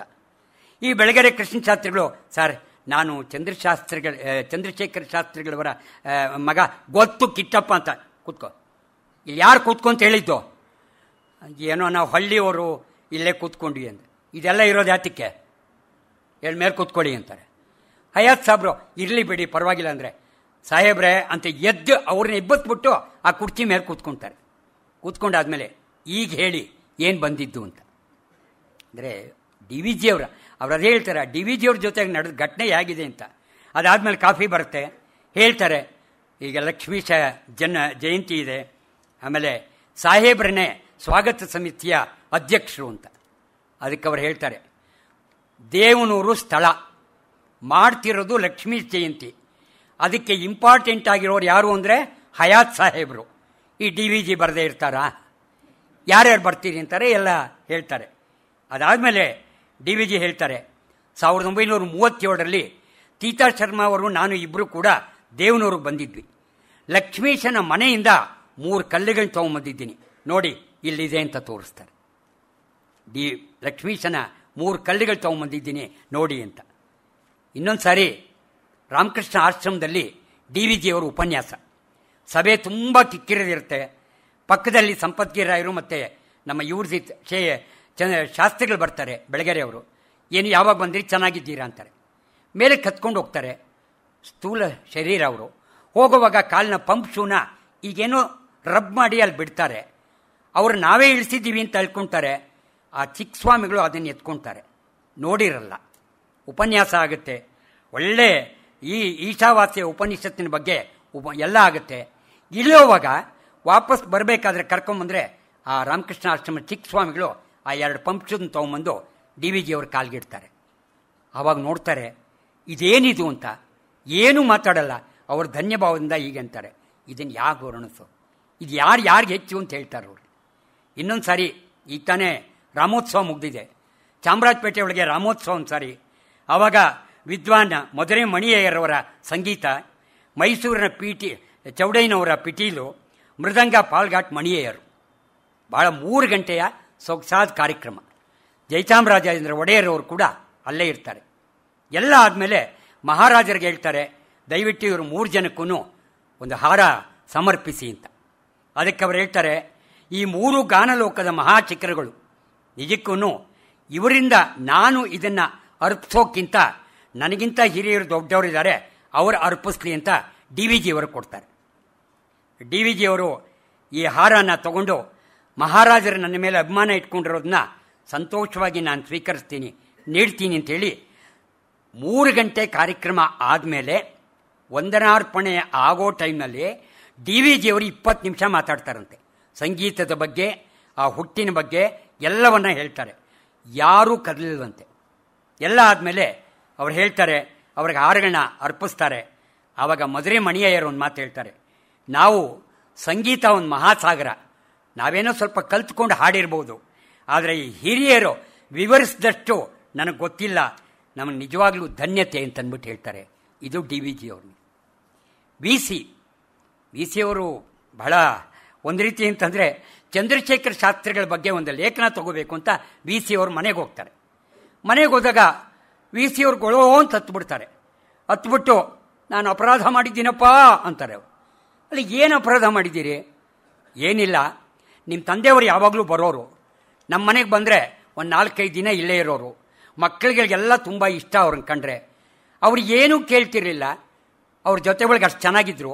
ಒಂದು ದಿವಸ ಕೇಳಿದೆ, ಶಾಸ್ತ್ರಿಗಳೇ ನಿಮ್ಗೆ ಏನು ಅಡುಗೆ ಬೇಕು ಅಂತ. ಅವ್ರನ್ನ ಕಡಲೆಕಾಯಿ ಶಾಸ್ತ್ರಿಗಳು ಅಂತ ಕರೀತಾ ಇದ್ದಿದ್ದು. ನನಗೆ ಕಡಲೆಕಾಯಿ ಆದರೆ ಸಾಕಪ್ಪ ಅಂದರು. ಆದರೂ ಕೇಳಿದ್ರು, ನಿಮ್ಗೇನು ಇಷ್ಟನೋ ಅಡುಗೆ ಮಾಡಿಸ್ತೀನಿ ಅಂತ. ಒಂದು ಕೆಲಸ ಮಾಡಿ, ಆಗ ಅವರೆಕಾಯಿ ಹುಳಿನೂ ಮುದ್ದೆ ಮಾಡಿಸಿ ಅಂತ. ಆಯಿತು ಅಂತ ಅವರ ಹೆಂಡತಿಗೆ ಹೇಳಿ ಮಾಡೋದಕ್ಕೆ ಹೇಳ್ತಾರೆ. 6 ಗಂಟೆಗೆ ಇದ್ದಕ್ಕಿದ್ದಾಗೆ ಚಳಿ ಆಯಿತು, ನಾನು ನನ್ನ ಮಗನ ಮನೆಗೆ ಹೋಗಬೇಕು ಅಂತ ಹೇಳ್ತಾರೆ. ಅಯ್ಯ ಯಾಕೆ? ಇಲ್ಲ ನಾನು ಹೋಗಬೇಕು ಅಂತ. ಇಲ್ಲ, ಒಂದು ಜಟ್ಕಾ ಮಾಡಿಕೊಡ್ತೀನಿ ಅಂತಾರೆ. ಬೇಡ, ಜಟ್ಕಾದಲ್ಲಿ ಶೇಷಾದ್ರಿಪುರಕ್ಕೆ ಹೋಗೋಕೆ ಮೊದಲು ಇನ್ನೊಂದೆರಡು ಬೇರೆ ಕಡೆಗೆಲ್ಲೋ ಕರ್ಕೊಂಡೋಗ್ಬಿಡ್ತಾನೆ, ಬೇಡ, ನಡ್ಕಂಡೇ ಹೋಗೋರಂಥವ್ರು. ಅವ್ರು ಯಾವತ್ತೂ ಅವ್ರು ಹೇಳ್ತಾರಲ್ಲಿ ನಾನು ಹೋಗಿದ್ದೇ ಇಲ್ಲ ಅಂತ. ಎಲ್ಲ ಆದಮೇಲೆ 7 ಗಂಟೆಗೆ ನಮ್ಮ ಅಜ್ಜಿಯವರು ಬಂದು ಎಲ್ಲಿ ಊಟಕ್ಕೆ ಎಬ್ಸಿ ಅಂತಾರೆ. ಎಲ್ಲಿ? ಅವ್ರು ಹೊರಟೋಗಿದ್ದಾರೆ. ವಿ ಸಿ ಅವರು ಮರ್ತೋಗ್ಬಿಟ್ಟಿದ್ದಾರೆ. ಅವ್ರು ವಿ ಸಿ ಅವ್ರ ಹೆಂಡತಿ ಹೇಳ್ತಾರೆ, ನನ್ನನ್ನು ಕರಿಬಾರ್ದಾಗಿತ್ತಾ, ನಾನು ಹೇಳ್ತಾ ಇದ್ದೆ ಅಂತ. ಇಲ್ಲ, ಹೊರಟೋದ್ರು ಅಂತಂದ್ಬಿಟ್ಟು. ಆಮೇಲೆ ಅವ್ರು ಹೇಳ್ತಾರೆ, ಈ ಬೆಳಗೆರೆ ಕೃಷ್ಣಶಾಸ್ತ್ರಿಗಳು ಕೇಳ್ತಾರೆ, ಅದು ಸರಿ, ಅಪರಾಧಿ ಅಂತ ಯಾಕೆ ಹೇಳ್ತೀರಿ ಅಂತ. ಏನಿಲ್ಲಪ್ಪ, ಮಾಡಿದ್ದನ್ನೆಲ್ಲ ನಾವೇ ತಿಂದ್ಬಿಟ್ವಿ. ಇನ್ನೊಂದು ಸರಿ ಯಾವಾಗಾದರೂ ಕರೆಸಿ ಊಟ ಹಾಕೋಣ ಅಂತ ಅಂದ್ಕೊಂಡ್ರೆ ಈಗ ಗೊತ್ತಾಯಿತು 3-4 ವರ್ಷದಲ್ಲಿ ನಿಮ್ಮ ತಂದೆ ತೀರೋಗ್ಬಿಟ್ರು ಅಂತಂದ್ಬಿಟ್ಟು. ಇನ್ನೊಂದು ಸರಿ ಶೇಷಶಾಸ್ತ್ರಿಗಳು ನಿಮಗೆ ಗೊತ್ತು, ಅವರು ಬರವಣಿಗೆ ಬರ್ಕೋಬೇಕು ಅಂತ ವಿ ಸಿ ಅವ್ರ ಮನೆಗೆ ಹೋಗ್ತಾರೆ. ಹೋದಾಗ ವಿ ಸಿ ಅವ್ರು ಕೇಳ್ತಾರೆ, ಏನೋ SSLCಯೋ PUCನೋ ಏನಾದರೂ ಆಗಿದೆಯಾ, ಕನ್ನಡ ಎಲ್ಲ ಬರುತ್ತಾ ಬರೆಯೋದಕ್ಕೆ ಅಂತ. ಇವರು ಶಾಸ್ತ್ರಿಗಳು ಸುಮ್ಮನೆ ಹೇಳ್ತೀರ, ಅವ್ರು ಹೇಳಿದ್ರು, ಸಾರ್ ಇವರು ವೀರಗಲ್ಲುಗಳಿಗೆ ಗೌರವ ಡಾಕ್ಟರೇಟ್ ಬಂದಿದೆ ಅಂತ. ಅಯ್ಯೋ ಅಪರಾಧ ಆಗೋಯ್ತು, ನಾನು SLC PUC ಅಂತ ಹೇಳಿದೆ, ಅಪರಾಧ ಅಂತಂದ್ಬಿಟ್ಟು. ಆಮೇಲೆ ಕೂತ್ಕೊಂಡು ಬರ್ಕೊತಾರೆ. ಎಲ್ಲ ಆದಮೇಲೆ ಶೇಷಶಾಸ್ತ್ರಿಗಳು ಇವರು ನಮ್ಮ ಬೆಳಗೆರೆ ಕೃಷ್ಣಶಾಸ್ತ್ರಿಗಳನ್ನ ಕಂಡ್ತಾರೆ. ಕಂಡಾಗ ಏನಪ್ಪ ಹೋದ ಕೆಲಸ ಆಯ್ತಾ ಅಂತ. ನನ್ನ ಜನ್ಮ ಜಾಲಾಡಿ ಹೋಯ್ತು ಅಂತಾರೆ. ಯಾಕೇನಾಯಿತು ಅಂತ. ಏನು ಹೇಳೋದು, ಒಂದು ವಾಕ್ಯ ಹೇಳ್ತಾರೆ, ಅಳ್ತಾರೆ, ನಾನು ತೂಕೊಡಿಸ್ಬೇಕು, ಆಮೇಲೆ ಮುಂದುವರಿಸ್ತಾರೆ ಅಂತ. ಹಾಗಾದರೆ ಲೇಖನ ಆಗಲಿಲ್ವ ಅಂತ. ಇಲ್ಲ, ಲೇಖನೂ ಆಯಿತು, ನೀಟ್ ಕಾಪಿ ಮಾಡಬೇಕು ಅಂತ ಕೊಟ್ಟಿದ್ದಾರೆ ಅಂತ. ಮತ್ತು ಯಾಕೆ ಹೀಗೆ ಹೇಳ್ತೀರಿ ಅಂತ. ಕ್ಷಮಿಸಿ, ನನಗೆ ಒಂದು ಸ್ವಲ್ಪ ಕೊಬ್ಬಿತ್ತು, ವಿ ಸಿ ಅವ್ರ ಮುಂದ್ಗಡೆ ಕರಗೋಯ್ತು. ಆದರೆ ವಿ ಸಿ ಏನು ಅನ್ನೋದನ್ನ ತಿಳ್ಕೊಳ್ಳೋದಕ್ಕೆ ಅವತ್ತು ನನ್ನಿಂದ ಸಾಧ್ಯವಾಯಿತು ಅಂತ. ಇನ್ನೊಂದು ಸಾರಿ ತಳಕಿನ ವೆಂಕಣ್ಣಯ್ಯನವ್ರ ಬಗ್ಗೆ ಒಂದು ಕಡೆ ಬರೀತಾರೆ. ಅವ್ರು ಹೇಳಬೇಕಾದ್ರೆ ವೆಂಕಣ್ಣಯ್ಯನವ್ರನ್ನ ಗೊಳೋ ಅಂತ ಹೇಳ್ತಾರೆ. ಏಕೆಂದರೆ ಅವ್ರ ರೂಮಿನ ಬಾಗಿಲನ್ನ 6.5 ಅಡಿ ಎತ್ತರಿಸ್ತವ್ರು ವಿ ಸಿ ಅವರು. ಏಕೆಂದರೆ ನಾ ಆ ರೂಮನ್ನು ನೋಡಿದ್ದೀವಿ. ಆ ರೂಮನ್ನು ಒಂದು ಸಾರಿ ಇವರು ಎಕನಾಮಿಕ್ಸ್ ಪ್ರೊಫೆಸರು, ಕನ್ನಡ ಅಷ್ಟು ಚೆನ್ನಾಗಿ ಮಾಡ್ತಾರೋ ಇಲ್ವೋ, ಏನು ಗೊತ್ತಿದೆಯೋ ಇಲ್ವೋ ಅಂತ ಅವ್ರು ವೆಂಕಣ್ಣಯ್ಯನವ್ರು ಹೇಳಿದ್ರಂತೆ, ರಾತ್ರಿ ಊಟ ಆದಮೇಲೆ ಏನು ಮಾಡ್ತೀರಿ, ಶಂಕರ ಮಠಕ್ಕೆ ಬನ್ನಿ ಅಂತ. ದಿನಾ ಶಂಕರ ಮಠಕ್ಕೆ ಹೋಗೋರಂತೆ. ಅಲ್ಲಿ ಲಕ್ಷ್ಮೀಶ, ರನ್ನ, ಪನ್ನ, ಬೇರೆ ಎಲ್ಲ ಪೊನ್ನ ಎಲ್ಲದರ ಬಗ್ಗೆನೂ ಇವ್ರಿಗೆ ಡೀಟೇಲಾಗಿ ಹೇಳೋರಂತೆ. ವಿ ಸಿ ಅವ್ರು ಅಂದ್ಕೊಂಡ್ರಂತೆ, ನನಗೆ ಕನ್ನಡದ ಬಗ್ಗೆ ಜ್ಞಾನ ತಿಳಿಸೋಕ್ಕೋಸ್ಕರ ಈ ಕೆಲಸ ಮಾಡಿದ್ದಾರೆ ಅಂತ. 3 ತಿಂಗಳು ನಡೀತು. DVG ಒಂದಿನ ಬಂದ್ರಂತೆ. ಬಂದಿದ್ದೇನೆ, ಏನಯ್ಯ ವೆಂಕಣ್ಣಯ್ಯ, ನೀನು ಹೀಗೆ ಮೋಸ ಮಾಡ್ತೀಯ ಅಂತ ನಂಗೆ ಗೊತ್ತಿಲ್ಲ ಅಂತ. ಯಾಕೆ ಗುಂಡಪ್ಪ ಅವರೇ, ಏನಾಯಿತು ಅಂತ. ಏನಯ್ಯ ಸೀತಾರಾಮಯ್ಯ ನೀನು ದೊಡ್ಡಮ್ಮನ ಮಗನೋ? ಅಲ್ಲ, ನನಗೂ ಹೇಳಿದರೆ ನಾನು ಬರ್ತಿರಲ್ವಾ ಅಂತಂದರೆ. ಅಲ್ಲ, ನಾನು ಒಂದಷ್ಟು ಸಂಪಾದನೆ ಮಾಡೋಕ್ಕಾಗ್ತಾ ಇರಲ್ವ ಅಂತ. ಒಂದು ಸಾರಿ ಅದಾದಮೇಲೆ ಸಾಕಷ್ಟು ದಿವಸ ನಡೀತಂತಲ್ಲಿ. ವೆಂಕಣ್ಣಯ್ಯವರು ಒಂದು ಸಾರಿ ಮೈಸೂರಿನಲ್ಲಿದ್ದರು. ಬೆಂಗಳೂರಿನ ಸೆಂಟ್ರಲ್ ಕಾಲೇಜ್ನಲ್ಲಿ ಸಿಕ್ಕಿದ್ರಂತೆ. ಸಿಕ್ಕಿದ ಮೇಲೆ ಹೇಳಿದ್ರಂತೆ, ಸೀತಾರಾಮಯ್ಯ ನಾಳೆ ನಿಮ್ಮ ಮನೆಗೆ ಊಟಕ್ಕೆ ಬರಬೇಕು ಅಂತ ಇದ್ದೀನಿ ಅಂತ. ವಿ ಸಿ ಅವರು ಹೇಳಿದ್ರಂತೆ, ನಮ್ಮ ಪುಣ್ಯ ಸ್ವಾಮಿ ಬನ್ನಿ ಅಂತ. ಎ ಆರ್ ಕೃಷ್ಣ ಶಾಸ್ತ್ರಿಗಳಿಗೆ ಹೇಳಿದ್ರಂತೆ, ನಾಳೆ ಅವ್ರ ಮನೆಗೆ ಊಟಕ್ಕೆ ಹೋಗ್ತಿದ್ದೀವಿ, ನೀ ಬರ್ತೀಯಾ ಅಂತ. ಓ ಧಾರಾಳವಾಗಿ, ನಾನು ಇವತ್ತೇ ಹೋಗಿರ್ತೀನಿ, ನೀವು ನಾಳೆ ಬನ್ನಿ ಅಂದ್ರಂತೆ. ಇಲ್ಲ ನಾಳೆ ಹೋಗೋದು ಅಂದ್ರಂತೆ. ಸರಿ ಆಯಿತು. ಆದರೆ ವಿ ಸಿ ಅವ್ರಿಗೆ ಹೇಳಿದ್ರಂತೆ, ನೋಡಪ್ಪ, ತಿಳಿ ಸಾರು, ಒಂದು ಪಲ್ಯ, ನಿಮ್ಮ ಮನೆಗೆ ಉಪ್ಪಿನಕಾಯಿ ಚಟ್ನಿ ಪುಡಿ ಇದ್ದೇ ಇರುತ್ತೆ, ಮಜ್ಜಿಗೆ ಇಷ್ಟೇ, ಇದ್ರ ಮೇಲೆ ಏನಾದರೂ ಮಾಡಿಸಿದ್ರೆ ನಾನು ಊಟ ಮಾಡಲ್ಲ ಅಂದ್ರೆ. ಅಯ್ಯೋ ಆಗಲಿ, ತಾವು ಬರೋದು ಹೆಚ್ಚು ಅಂತ. ಸರಿ, ಮಧ್ಯಾಹ್ನ ಹೋಗಿದ್ದಾರೆ.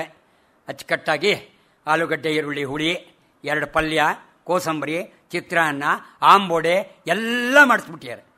ವೆಂಕಣ್ಣಯ್ಯನವರು ನಾನು ಊಟ ಮಾಡಲ್ಲ ಅಂದ್ರಂತೆ. ಇವರು ಯಾರು ಕೃಷ್ಣ ಶಾಸ್ತ್ರಿಗಳು ಕೂತ್ಕೊಂಡಿದ್ದಾರೆ. ಅವ್ರು ಪ್ರಶಂಸೆ ಮಾಡಿಬಿಟ್ಟು, ಏನಯ್ಯ ನೋಡಪ್ಪ, ನೋಡಿ ನಾನು ಬರೀ ತಿಳಿ ಸಾರು ಮಾಡು ಅಂದಿದ್ದೆ, ಹೀಗೆ ಇವೆಲ್ಲ ಮಾಡಿದ್ದಾರೆ ಅಂತ. ಆ ಕೃಷ್ಣ ಶಾಸ್ತ್ರಿಗಳಿರಂತೆ ಹೇಳಿದ್ರಂತೆ, ನೋಡಪ್ಪ, ನಿಮಗೂ ಅವ್ರಿಗೂ ಒಪ್ಪಂದ ಏನಾಗಿದೆಯೋ ನಂಗೆ ಗೊತ್ತಿಲ್ಲ, ಆದರೆ ನಾನು ಈ ಆಂಬೋಡೆ ಬಿಟ್ಟು ಹೋಗೋಕ್ಕಾಗಲ್ಲ. ಏನಯ್ಯ ವೆಂಕಣ್ಣಯ್ಯ, ಈ ಆಂಬೋಡೆ ಬಿಡ್ತೀಯನೋ ಅಂದ್ರಂತೆ. ವೆಂಕಣ್ಣಯ್ಯನವ್ರಿಗೆ ಆಂಬೋಡೆ ಕಂಡ್ರೆ ಭಾಳ ಇಷ್ಟ. ಕೊನೆಗವರು, ನೀವೆಲ್ಲ ಒಂದಾದ್ಮೇಲೆ ನಂದೇನೋ, ನಾನು ಪ್ರಶಂಸೆ ಮಾಡ್ತೀನಿ ಅಂತ ಊಟ ಮಾಡಿದ್ರಂತೆ. ಅರಿ ತಾಂಬೂಲ ಎಲ್ಲ ಆದಮೇಲೆ ಹೊರಡಕ್ಕೆ ಸಿದ್ಧರ ಅದು. ಹೊರಡೋವಾಗ ಸ್ವಲ್ಪ ದೂರ ಹೋದ್ಮೇಲೆ ವೆಂಕಣ್ಣಯ್ಯನವರು ವಾಪಸ್ ಬಂದ್ರಂತೆ. ಇವರೆಲ್ಲರೂ ನೀವೆಲ್ಲೇ ಇರಿ ಅಂದ್ರಂತೆ. ಆಮೇಲೆ ಒಂದು ಹೆಚ್ಚಿನ ಡಬ್ಬಿ ಎಲ್ಲ ಮರ್ತೋಗಿರ್ಬೋದು ಅಂತ ಬರ್ತಾರೆ. ಬಂದ್ಬಿಟ್ಟು ಕೇಳ್ತಾರೆ, ಸೀತಾರಾಮಯ್ಯ ಇವತ್ತು ನಾನು ನಿಮ್ಮ ಮನೆಗೆ ಊಟಕ್ಕೆ ಯಾಕೆ ಬಂದೆ ಗೊತ್ತಾ ಅಂತ. ಏನಿಲ್ಲ ಸರ್, ಏನೋ ನೀವು ಭಾಳ ದಿವಸನ ಅಂದ್ಕೊತಿದ್ವಿ, ನಮ್ಮ ಪುಣ್ಯ ಬಂದ್ರಿ ಅಂತ. ಹಾಗಲ್ಲಯ್ಯ, ನಾನು ಮೈಸೂರಿನಲ್ಲಿ ಒಂದು ಮನೆ ಕೊಂಡ್ಕೊಂಡಿದ್ದೆ. ನಿನ್ನೆ ನನ್ನ ಮನೆ ಸಾಲ ಎಲ್ಲ ತೀರೋಯ್ತು. ನಾನು ನಿನ್ನೆ ಮೈಸೂರಿಗೆ ಹೋಗೋಕ್ಕಾಗಿಲ್ಲ, ಇವತ್ತು ಇಲ್ಲೇ ಇದ್ದೆ. ನಾನು ಎಲ್ಲ ಸಾಲ ತೀರಿದ ಮೇಲೆ ನನ್ನ ಮನೆಗೆ ಊಟ ಮಾಡಬೇಕು ಅಂತ ಆಸೆ ಆಯಿತು. ನಿನ್ನ ಮನೆಗೆ ಮಾಡಿದ್ರೆ ನನ್ನ ಮನೆ ಅಲ್ವೇನಲ್ಲಯ್ಯ, ಅದಕ್ಕೋಸ್ಕರ ಬಂದೆ ಅಂದ್ರಂತೆ. ವಿ ಸಿ ಅವ್ರು ಗೊಳೋ ಅಂತ ಹೇಳ್ತಾರೆ, ಇಂಥ ವ್ಯಕ್ತಿಗಳನ್ನ ನಾವೆಲ್ಲಿ ಕಾಣಬಹುದು ಅಂತ. ಇನ್ನೊಬ್ಬರು ಅಂದರೆ ಬೇಂದ್ರೆಯವ್ರು ಕಂಡ್ರೆ ಭಾಳ ಇಷ್ಟ ಶಾಸ್ತ್ರಿಗಳಿಗೆ. ಆಮೇಲೆ ಒಂದು ಸಾರಿ ಬೇಂದ್ರೆಯವರು ಬಳ್ಳಾರಿಗೆ ಹೋದಾಗ ಗುಬ್ಬಿ ಕಂಪ್ನಿಯ ತಾರಾಸೂರ್ ಅವರ ಜ್ವಾಲಾ ನಾಟಕ ನೋಡೋಕೆ ಹೋಗ್ತಾರೆ. BN ಚಿನ್ನಪ್ಪ ಅದರ ಮುಖ್ಯ ಪಾತ್ರ ವಹಿಸಿರ್ತಾರೆ. ಆಮೇಲೆ ಶಾಸ್ತ್ರಿಗಳಿಗೆ ಬೇಂದ್ರೆಯವ್ರು ನೋಡಬೇಕು ಅಂತ ತುಂಬ ಆಸೆ. ಆ ಶಾಸ್ತ್ರಿಗಳು ಅಣುಕು ಕವಿಗಳವರು, ಬರೆಯೋದು ಚೆನ್ನಾಗಿ ಬರೀತಾರೆ. ಮೋಟಾಳಾಗಿದ್ರೂ ಭಾರಿ ಘಾಟಿ ದಿಸ್ಕು ಕಣಪ್ಪ ಬೇಂದ್ರೆಯವ್ರನ್ನ. ತಾತ ಪೋತಿ ಅಲ್ಲ, ಮಾತಿನ ದಾತ ನೋಡೋ ನಮ್ಮಪ್ಪ. ದೇವಲೋಕದೊಳಗ ಗಂಗಮ್ಮನ್ನ ಭೂಲೋಕಕ್ಕೆ ಕರ್ತಂದ್ರು, ಬಾಯಿ ಮಾತಲ್ಲೇ ಕರ್ತಂದ್ರು, ಬೆನ್ನಿಂದಲೇ ಕರ್ತಂದ್ರು. ಬಹದ್ದೂರ್ ಗಂಡು ಅಂದರೆ ಯಾರು ಅಂದರೆ ಇವರೇ ಕಣೋ ನಮ್ಮ ಬೇಂದ್ರೆ ಅಂತ. ಸರಿ, ಬೇಂದ್ರೆ ನೋಡಬೇಕು ಅಂತ ಅವ್ರ ಅಕ್ಕನ ಮಗ ಜಾನಕಮ್ಮನ ಮಗನ ಮನೆಗೆ ಹೋಗ್ತಾರೆ. ಚಂದ್ರಶೇಖರ ಶಾಸ್ತ್ರಿಗಳು ಹೋದಾಗ ಇವ್ರು ಹೇಳ್ತಾರೆ, ಪ್ರಸನ್ನ ಅಂತ ಅವ್ರ ಮಗ, ಅಪ್ಪ ಇದು ಬೆಳಗೆರೆ ಅಲ್ಲ, ಇದು ಧಾರವಾಡ, ಇಲ್ಲಿ ಎಲ್ಲ ನೋಡ್ಕೊಂಡು ಬರ್ತೀನಿ, ಇದಾರ ಇಲ್ವಾ ಅಂತ. ಅದಕ್ಕೆ ಬೆಳಗೆರೆ ಚಂದ್ರಶೇಖರ ಶಾಸ್ತ್ರಿಗಳು ಹೇಳ್ತಾರೆ, ನೋಡ, ಬೊಂಬಾಯಿ, ಬೆಳಗಾಂ, ಬಳ್ಳಾರಿ, ಬೆಂಗಳೂರು, ಬೆಳಗೆರೆ ಇವೆಲ್ಲ ಬಕಾರ ಪಂಚಕಗಳು. ನನಗೆ ಈ ಬೊಂಬಾಯಿಗಿಂತ ನಮ್ಮೂರು ಬೆಳಗೆರೆನೇ ವಾಸಿ ಕಣು ಅಂತ. ಆಮೇಲೆ ಅವ್ರು ಹೇಳ್ತಾರೆ, ಸರ್ ಬೇಂದ್ರೆನ ತಿಳ್ಕೊಂಬರ್ತೀನಿ, ಇದಾರೋ ಇಲ್ವೋ ಅಂತ. ಬೇಂದ್ರೆನ ತಿಳಿಯೋದು ಭಾಳ ಕಷ್ಟ, ಭಾಳ ಈಸಿ. ಧಾರವಾಡದಲ್ಲಿ ಸುಂಕದ ಕಟ್ಟೆ ಹತ್ರ ಹೋಗ್ಕೊಂಡು ನಿಂತ್ಕೊಂಡ್ರೆ ಬೇಂದ್ರೆ ಅವ್ರ ಮಾತು ಕೇಳೋದಂತೆ. ಗಟ್ಟಿಯಾಗಿ ಓದೋರು ಆ ಮಾತು ಕೇಳಿದ ತಕ್ಷಣ ನೋರಂತೆ ಬೇಂದ್ರೆ ಮನೆಯಲ್ಲಿದ್ದಾರೆ ಅಂತ. ಮಾತಿಲ್ಲ ಅಂದರೆ ಬೇಂದ್ರೆ ಊರ್ನಾಗಿಲ್ಲ ಅಂತ. ಸರಿ, ಆಮೇಲೆ ಕರ್ಕೊಂಡು ಹೋಗ್ತಾರೆ. ಅವ್ರು ಭಾಳ ಸೊಗಸಾಗಿ ಅವ್ರ ಜೊತೆ ಒಳಗೆ ಹರಟೆ ಹೊಡ್ಕೊಂಡಿರ್ತಾರೆ. ಒಂದು ಸಾರಿ ಆಂಜನೇಯ ಸ್ವಾಮಿ ದೇವಸ್ಥಾನದ ದತ್ತ ಜಯಂತಿ ನಡೆಯುತ್ತೆ. ಆ ದತ್ತ ಜಯಂತಿ ಒಳಗೆ ಭಾಳ ಚೆನ್ನಾಗಿ ಹೇಳ್ತಾರೆ ನೋಡಿ. ಬೇಂದ್ರೆ ಹೇಳೋದು, 3 ಕವಡೆ ತಗೊಳ್ಳಿ, ಎಲ್ಲಂದ್ರಲ್ಲಿ ಹಾಕ್ಬಿಟ್ಟು 3 ಗೆರೆ ದಾಟಿ 3 ಗೆರೆನ ಅಟ್ಗೆರೆನ ಎಳೀರಿ, ಒಂದು ಟ್ರಯಾಂಗಲ್ ಆಗುತ್ತೆ. ಅದು ಒಂದು ಅತ್ರಿ, ಒಂದು ಅನ್ಸೂಯ, ಒಂದು ದತ್ತಾತ್ರೇಯ, ಒಂದು ಸತ್ವ, ಒಂದು ಸ್ವತ್ವ, ಒಂದು ತತ್ವ ಅಂತಾರೆ. ಈ 3 ಮುಖಗಳೇ ದತ್ತಾತ್ರೇಯನ ಮುಖಗಳು. ಬ್ರಹ್ಮ ಸತ್ವಾಂಶ, ವಿಷ್ಣು ಸ್ವತ್ವಾಂಶ, ಮಹೇಶ್ವರ ತತ್ವಾಂಶ ಅಂತ. ಇದನ್ನು ಹೇಳಿ ಭಾಳ ಜನ ಅವ್ರ ಕಾಲುಗಳಿಗೆ ಮುಗಿತಾರೆ. ದೇವುಡವರು ಒಂದು ಪ್ರಸಂಗ, ಸಾಹಿತಿಗಳ ಸ್ಮೃತಿಯಲ್ಲಿ ಬರುತ್ತೆ. ಸಾರಿ ದೇವುಡವರು ಉಡುಪಿ ಒಳಗೆ ಭಗವದ್ಗೀತಾ ಉಪನ್ಯಾಸ ನೀಡ್ತಾರೆ. ಬೆಳಗೆರೆ ಕೃಷ್ಣಶಾಸ್ತ್ರಿಗಳಿರ್ತಾರೆ. ಮಧ್ಯಾಹ್ನ ಕಡೂರಿಂದ ರೈಲಿನಿಂದ ಬಂದಿರ್ತಾರೆ. ಒಳ್ಳೆ ಸಭೆ, ದೊಡ್ಡ ಸಭೆ. ಭಗವದ್ಗೀತೆ ಕೇಳಬೇಕು ಅಂದರೆ ಒಂದು DVG ಅವರಂತೆ, ಇನ್ನೊಬ್ಬರು ದೇವುಡು ಅಂತ, ಇವರಿಬ್ಬರು ಬಾಯಿನಲ್ಲಿ ಕೇಳಬೇಕು ಅಂತಾರೆ. ಒಳ್ಳೆ ದೊಡ್ಡ ಇದು. ಒಂದು ಟೆಲಿಗ್ರಾಮ್ ಬರುತ್ತೆ. ಟೆಲಿಗ್ರಾಮ್ ನೋಡ್ತಾರೆ. 1 ನಿಮಿಷ ಬೇಜಾರಾಗಿ ಒಳಗೆ ಹಾಕ್ಕೊಳ್ತಾರೆ. ಕಾರ್ಯಕ್ರಮ ನಡೆಯುತ್ತೆ. ಎಲ್ಲ ಆದಮೇಲೆ ಅವ್ರು ಹೇಳ್ತಾರೆ, ನನಗೆ ಉಪನ್ಯಾಸ ಆದ ತಕ್ಷಣ ನನಗೆ ಕಡೂರು ಕರ್ಕೊಂಡು ಹೋಗ್ಬಿಟ್ಬಿಡಿ, ನಾನು ಇಮ್ಮಿಡಿಯೇಟಾಗಿ ಹೋಗಬೇಕು ಅಂತ. ಏನು ಸಮಾಚಾರ? ಇಲ್ಲ, ಯಾವುದೋ ಒಂದು ಪ್ರಕಾಶಕರ ಬಗ್ಗೆ ಒಂದೇನೋ ಮಾತಾಡಬೇಕು, ನನ್ನನ್ನು ಕಡೂರು ಕರ್ಕೊಂಡು ಹೋಗಿ ಅಂತ. ಎಷ್ಟೋ ಸಾರಿ ಉಪನ್ಯಾಸ ಕೇಳಿದ್ರು ಅವತ್ತಿನ ಉಪನ್ಯಾಸ ಭಾಳ ಚೆನ್ನಾಗಿತ್ತಂತೆ. ಅವರ ಹೆಂಡ್ತಿನ ಕೇಳ್ತಾರೆ ಗೌರಜ್ಜಿನ, ಹೇಗಿತ್ತು ಉಪನ್ಯಾಸ ಅಜ್ಜಿ ಅಂದರೆ, ಯಾವತ್ತೂ ಇಷ್ಟು ಚೆನ್ನಾಗಿ ಮಾತಾಡಿರಲ್ಲ, ಭಾಳ ಚೆನ್ನಾಗಿ ಮಾತಾಡಿರ್ತಾರೆ ಅಂತ. ಇಬ್ಬರು ಬರ್ತಾರೆ. ಶಂಕರ ಮಠಕ್ಕೆ ಬರೋ ಅಷ್ಟೊತ್ತಿಗೆ ಅವ್ರ ಮಗ ರಾಮು ತೀರೋಗಿರ್ತಾನೆ. ಅವ್ರ ಮಗಂದ ಆಗಲೇ ಶವ ಸಂಸ್ಕಾರ ಕೂಡ ನಡೆದೋಗಿರುತ್ತೆ.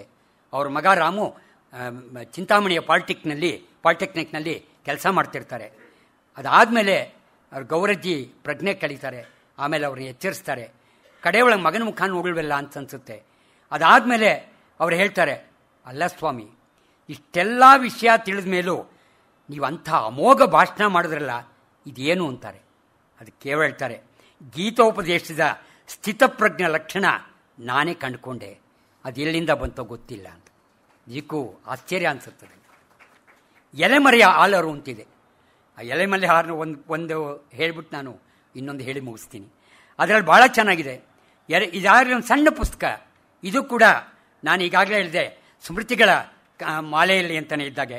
ಇದರಲ್ಲಿ ಸೋಮೇಶ್ವರ ಭಾಗವತರು, ಚಂಬೈ ವೈದ್ಯನಾಥ ಭಾಗವತರು, TS ವೆಂಕಣ್ಣಯ್ಯನವರು, ತಾಸು ಚಾಮರಾಯರು, ರಾಘವೇಂದ್ರ ಸ್ವಾಮಿಗಳು, ದಿವಾನ್ ಮಿರ್ಜಾ, HY ಶಾರದಾ ಪ್ರಸಾದ್ ಅಂತ 19 ವಿವಿಧ ಲೇಖಗಳ ಬಗ್ಗೆ ಇದೆ.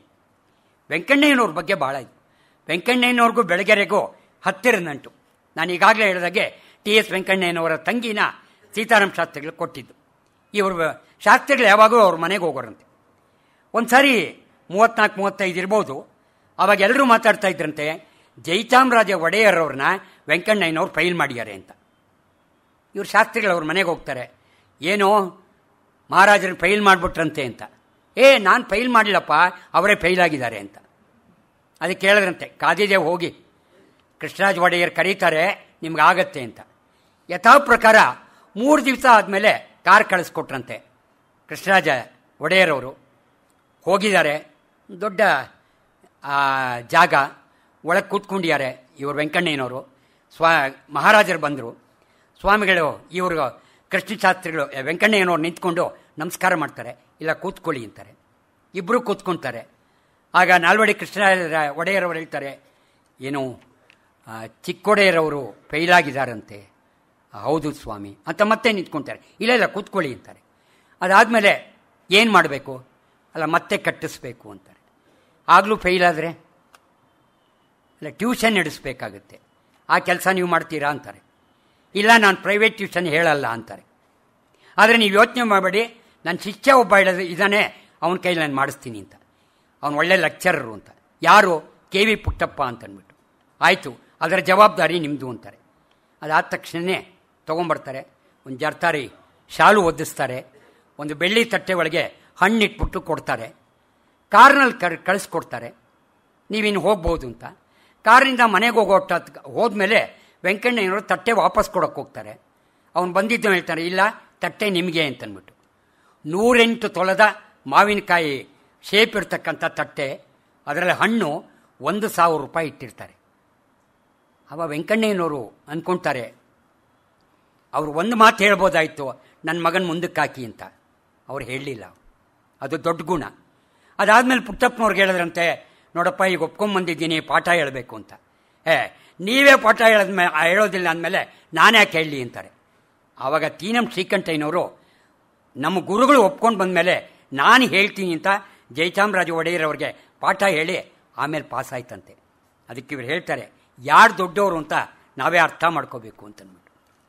ಮರೆಯಲಾದೀತೆ ಭಾಳ ಒಳ್ಳೆಯ ಪುಸ್ತಕ. ಸ್ವಾಮಿ ಪ್ರಾಯಶಃ ಬೆಳಗೆರೆ ಕೃಷ್ಣಶಾಸ್ತ್ರಿಗಳವರ ಅದ್ಭುತವಾದ ಕೃತಿ ಅಂತ ಹೇಳ್ಬೋದು. ಇದನ್ನು 3 ಭಾಗ ಮಾಡಿದ್ದಾರೆ. 56 ವ್ಯಕ್ತಿಗಳ ಚಿತ್ರಣ ಇದೆ. 1923ರಿಂದ 2000 ಇಸ್ವಿವರೆಗೆ ಅವರ ನೆನಪಿನ ಚಿತ್ರಶಾಲೆ ಒಳಗೆ ಏನೇನು ಬಂದಿದೆಯೋ ಎಲ್ಲ ಬರ್ಕೊಂಬರ್ತಾರೆ. ಇದನ್ನು ನೆನೆಸ್ಕೊಂಡ್ರೆ ಗುರೂರವರ ನಮ್ಮ ಊರಿನ ರಸಿಕರು ಆಗ್ಬೋದು, ನವರತ್ನ ರಾಮರಾಯರ ಕೆಲವು ನೆನಪುಗಳು ಆಗ್ಬೋದು, DVಜಿಯವರ ಜ್ಞಾಪಕ ಚಿತ್ರಶಾಲೆ ಆಗ್ಬೋದು, ಪ್ರಭುಶಂಕರ್ ಅವರ ಜನಮನ ಆಗ್ಬೋದು, ಏನು ಮೂರ್ತಿರವರ ಚಿತ್ರಗಳು ಪತ್ರಗಳು ಆಗ್ಬೋದು. ಇವನ್ನ ನೆನೆಸ್ಕೋಬೋದು. ಮೊದಲ ಭಾಗದಲ್ಲಿ 26 ವ್ಯಕ್ತಿಗಳ ಚಿತ್ರಣವಿದೆ. ಆ ಊರಿನ ಗಗ್ಗರಂಗಪ್ಪ, ಸಣ್ಣ ತಿಮ್ಮಯ್ಯ, ಹಯಾತ್ ಸಾಬ್ ಹೀಗೆ ಬರ್ಕೊಂಬರ್ತಾರೆ. ಎರಡನೇದರಲ್ಲಿ SK ಕರೀಂ ಖಾನ್, ಶಿವರಾಮ್ ಕಾರ್ ಅಂತ ಈ ಅನೇಕ K ವೆಂಕಟರಮಣಪ್ಪ ಇವರ ಬಗ್ಗೆ ಬರ್ಕೊಂಬರ್ತಾರೆ. ಮೂರನೇದರಲ್ಲಿ ಮಹಾತ್ಮ ಗಾಂಧೀಜಿ, ರಮಣಶ್ರೀ, J ಕೃಷ್ಣಮೂರ್ತಿ, ರಾಮದಾಸರು ಇದರ ಬಗ್ಗೆ ಬರೀತಾರೆ. ಇದನ್ನು ಹೇಳ್ತಾ ಇದ್ರೆ, ಅದನ್ನೆಲ್ಲ ಓದ್ತಾ ಇದ್ರೆ ಇವು ನಮ್ಮ ಕಣ್ಣು ಮುಂದೆ ಈಗಲೂ ಆಗಿತ್ತ ಅಂತ ಅನ್ಸುತ್ತೆ. ಒಂದು 2 ಉದಾಹರಣೆ ಕೊಟ್ಟರೆ ಅವ್ರು ಚೆನ್ನಾಗಿ ಹೇಳ್ತಾರೆ. ಅವ್ರ ಅಣ್ಣ ಮುಂಗೋಪಿ ಅಂತೆ. 4 ಅಂದರೆ 4, 4 + 4 ಅಂದರೆ 8 ಅಟ್ಟೆ, ಬೇರೆ ಅಲ್ಲ ಅನ್ನೋರಂತೆ. ಯಾಕೆಂದರೆ ಅವ್ರು ಮ್ಯಾಥಮೆಟಿಕ್ಸ್ ಲೆಕ್ಚರ್ ಆಗಿದ್ದವರು. ಒಂದು ಸಾರಿ ಕಳ್ಳ ಬರ್ತಂತೆ. ಮೈ ತುಂಬ ಒಡವೆ ಹಾಕ್ಕೊಂಡಿದ್ದ ಒಬ್ಬ ವಿಧವೆ ಹುಡುಗಿ ನೋಡಿ ಎಲ್ಲ ಕದ್ಕೊಂಡು ಹೋಗ್ತಾನೆ ಅಂತಂದರೆ ಆ ಹುಡುಗಿನ ಅವ್ರ ಮನೆಗೆ ಕರ್ಕೊಂಡೋಗಿ ಒಡವೆಗಳನ್ನಿಗೆಲ್ಲ ಹಾಕ್ಕೊಂಡು ಜೋಪಾನವಾಗಿ ಇಟ್ಕೊಳ್ಳಿ, ಬೀದಿ ಒಳಗೆ ಕಳಿಸ್ಬೇಡಿ ಅಂತಾನೆ. ಕಳ್ಳಂಗಿಂತ ಗುಣ ಇದೆಯಾ ಅಂತಾರೆ. ಇನ್ನೊಂದೇನು ಅಂತಂದರೆ ಅವರ ಎಲ್ಲಕ್ಕಿಂತ ಹುಸೇನಪ್ಪ ಅಂತ ಒಬ್ಬ ಮೇಷ್ಟಿರ್ತಾರೆ. ಅವ್ರಿಗೆ ಆವಾಗ ಕಾಯಿಲೆ ಬರುತ್ತೆ. ಇವರು ಶಾಸ್ತ್ರಿಗಳು 20 ರೂಪಾಯಿ ಕೊಟ್ಟಿರ್ತಾರೆ ಆ ಕಾಲಕ್ಕೆ. ಅದಾದಮೇಲೆ ಅವನಿಗೆ ತೀರೋಗ್ತಾರೆ. ಎಷ್ಟೋ ದಿವಸ ಆದಮೇಲೆ, ಎಷ್ಟೋ ವರ್ಷಗಳಾದಮೇಲೆ ಅವ್ರ ಹೆಂಡತಿ ಬಂದು, ಸ್ವಾಮಿ 20 ರೂಪಾಯಿ ತಗೊಳ್ಳಿ ಅಂತ ಕೊಡ್ತಾರೆ. ಯಾಕಮ್ಮ ಅಂತಾರೆ. ಇಲ್ಲ, ಗರಿ ಎಲ್ಲ ತೆಗೆದು ಬೇರೆ ಹಾಕುವಾಗ ಒಂದು ಡೈರಿ ಸಿಕ್ತು, ಅದರಲ್ಲಿ ಯಾರ್ಯಾರಿಗೆ ದುಡ್ಡು ಕೊಟ್ಟಿದ್ದಾರೆ ಅಂತ ಗೊತ್ತಾಯಿತು, ಎಲ್ರದ್ದು ಕೊಟ್ಟೆ, ನಿಮ್ಮದೇ ದೊಡ್ಡ ಅಮೌಂಟು 20 ರೂಪಾಯಿ ತಗೊಳ್ಳಿ ಅಂತಾರೆ. ಬೇಡಮ್ಮ ಇಟ್ಕೊಳ್ಳಿ ಅಂತಾರೆ. ಅಲ್ಲ ನೀನು ಅಂತ. ಇಲ್ಲ, ಅವ್ರು ತೀರ್ಕೊಂಡ್ಮೇಲೆ ಟೈಲರಿಂಗ್ ಕಲ್ತ್ಕೊಂಡು 2 ಹೆಣ್ಣು ಮಕ್ಕಳಿಗೆ ಮದುವೆ ಮಾಡಿ ನಾನು ಅಜ್ಜಿ ಆಗಿದ್ದೀನಿ ಅಂತಾರೆ. ಅವ್ರು ಹೇಳ್ತಾರೆ, ಇಂಥ ನಿಸ್ಪೃಹರು ನಮ್ಮಲ್ಲಿ ಇರ್ತಾರ ಅಂತ. ಇನ್ನೊಬ್ಬರು ಚೆನ್ನಾಗಿ ಹೇಳ್ತಾರೆ. ಸಣ್ಣ ತಿಮ್ಮಯ್ಯ ಅಂತ ಒಬ್ಬ ದಲಿತ ಪ್ರೈಮರಿ ಸ್ಕೂಲ್ ಟೀಚರು. ಅವ್ರು ರಿಟೈರ್ಡ್ ಆದಮೇಲೆ ಸನ್ಮಾನ ಮಾಡ್ತಾರೆ. ಅವ್ರು ಹೇಳ್ತಾರೆ, ಯಾಕೆ ಸನ್ಮಾನ ಮಾಡಬೇಕು, ಯಾಕೆ ಮಾಡಬೇಕು, ತಿಂಗಳು ಸಂಬಳ ಎಣಿಸ್ಕೊಂಡಿದ್ದೀನಿ, ನಾನು ಮಾಡಿದ್ದಕ್ಕೆ ಕೊಟ್ಟಿದ್ದಾರೆ, ಸನ್ಮಾನ ಯಾಕೆ ಅಂತಾರೆ. ಇಲ್ಲ, ತಗೋಬೇಕು ಅಂತ ಸನ್ಮಾನ ಮಾಡ್ತಾರೆ. ಎಲ್ಲ ಆದಮೇಲೆ ಇನ್ಸ್ಪೆಕ್ಟರ್ ಹೇಳ್ತಾರೆ, ಅವ್ರ ಕೊಲಿಗೂ ಒಂದು ಊಟಕ್ಕೆ ಅರೇಂಜ್ ಮಾಡ್ತಾರೆ. ನೀನು ಬರಬೇಕಯ್ಯ ಅಂತಾರೆ. ಅದಕ್ಕೆ ಅವ್ರು ಹೇಳ್ತಾರೆ, ನೀವೆಲ್ಲ ಹೋಗಿ ನಾನು ಬರಲ್ಲ ಅಂತ. ಏಯ್, ಇನ್ಸ್ಪೆಕ್ಟ್ರ್ ಬಂದ್ಯಾರೆ, ನಿಂದೇನು ಅಂತ. ಏನಿಲ್ಲಯ್ಯ, ಬೆಳಗಿನ ಜಾವ ನಮ್ಮಮ್ಮ ತೀರ್ಕೊಂಡಿದ್ದಾರೆ, ಇನ್ಸ್ಪೆಕ್ಟ್ರ್ ಬಂದ್ಯಾರೆ ಅಂತ ನಾನು ಬರದೇ ಹೋದರೆ ಏನಾದರೂ ತಪ್ಪು ತಿಳ್ಕೊಳ್ತಾರೆ ಅಂತ ನಾನು ಬಂದಿದ್ದೀನಿ. ಈಗ ನಮ್ಮಮ್ಮನ ಎಣ ಮಣ್ಣು ಮಾಡಲೋ, ನಿಮ್ಮ ಜೊತೆಗೆ ಊಟಕ್ಕೆ ಬರಲೋ ಅಂತಾರೆ. ಅವ್ರು ಕೊಲಿಗೆ ಹೇಳ್ತಾರೆ, ಎಂಥ ಮನುಷ್ಯಯ, ಮೊದಲೋಗಿ ಎಣ ಮಣ್ಣು ಮಾಡೋಗು ಅಂತಾರೆ. ಅಂದರೆ ಇಂಥ ವ್ಯಕ್ತಿಗಳು ಇದ್ದಾರ ಅನ್ಸುತ್ತ. ಹಯಾತ್ ಸಾಹೇಬ್ರು ಅಂತ ಅವ್ರ ದೇವಸ್ಥಾನದ ಒಳಗೆ ಸೇರ್ತಿರಲ್ಲ. ಆದರೆ ಅವರು ಕಡ್ಡಿ ಹಚ್ಕೊಂಡು ಎಲ್ಲ ಕಾರ್ಯಕ್ರಮಗಳಲ್ಲೂ ಅವರೇ ಭಾಗವಹಿಸಿ, ಅವರು ಉತ್ಸವ ಮೂರ್ತಿ ಬಂದರೆ ಏನೋ ಎಲ್ಲ ಕಡ್ಡಿಗಳನ್ನ ಅಂಟಿಸ್ಕೊಂಡು ಸಾಂಬ್ರಾಣಿ ಕಡ್ಡಿನ ದೇವರು ಮುಂಭಾಗಕ್ಕೆಲ್ಲ ಹೀಗೆ ಹೋಗ್ತಾರಂತೆ. ದೇವ್ರಿಗೆ ಬೆನ್ನು ತೋರಿಸ್ಬಾರ್ದು ಅಂತ ಹೋಗ್ತಾ ಇದ್ರಂತೆ. ಸಿರಿಯಜ್ಜಿ ಪ್ರಾಯಶಃ ಕನ್ನಡ ಕಂಪ್ಯೂಟರ್ ಅಜ್ಜಿ ಅಂತ ಹೇಳ್ಬೋದು. ಇವರ ಒಂದೇನು ಅಂತಂದರೆ, ಚಿತ್ರದುರ್ಗ ಜಿಲ್ಲೆ ಜಾನಪದ ಕ್ಷೇತ್ರಕ್ಕೆ ಬಹಳ ದೊಡ್ಡ ಕೊಡುಗೆ ಕೊಟ್ಟಂಥ ಕ್ಷೇತ್ರ. ಒಂದು ಸಾರಿ ಹನೂರು ಕೃಷ್ಣಮೂರ್ತಿ ಅನ್ನೋರು PhD ಮಾಡಬೇಕು ಅಂತ ಬರ್ತಾರೆ. ಆವಾಗ ಇವರ ಸಿರಿಯಜ್ಜಿಯ ಪರಿಚಯ ಮಾಡಿಕೊಡ್ತಾರೆ. ಆ ಸಿರಿಯಜ್ಜಿಗೆ ಹೇಳ್ತಾರೆ, ಗೊಲ್ಲಟ್ಟಿ ಸಿರಿಯಜ್ಜಿನ ಮಾತಾಡಿಸ್ಬಿಟ್ಟು, ಸಿರಿಯಜ್ಜಿ ಎಕ್ಪದ ಆಡ್ತೀಯ ಅಂತ. ಎಷ್ಟೋ ಗೊತ್ತಿಲ್ಲ ಸ್ವಾಮಿ ಅಂತಾರೆ. ಸರಿ, ಒಂದು ಕೆಲಸ ಮಾಡು, ಪ್ರತಿ ಶನಿವಾರ ಭಾನುವಾರ ನಮ್ಮ ಗುಡಿಸ್ಲಿಕ್ಕೆ ಬಂದ್ಬಿಟ್ಟು ಹೇಳಬೇಕು ಅಂತಾರೆ. ಆಯಿತು ಅಂತಾರೆ. ಜುಂಜಪ್ಪನ ಗೀತೆಗಳನ್ನೇ ಸುಮಾರು 4 ವಾರ ಹೇಳ್ತಾಳಂತೆ, ಶನಿವಾರ ಭಾನುವಾರ. ಎಷ್ಟೊತ್ತು ಹೇಳ್ತಾಳೋ ಗೊತ್ತಿಲ್ಲ. ಅವರಿಗೆಲ್ಲ ತೊಗೊಂಡ್ರೆ 1000 ಗೀತೆಗಳಾಗುತ್ತೆ.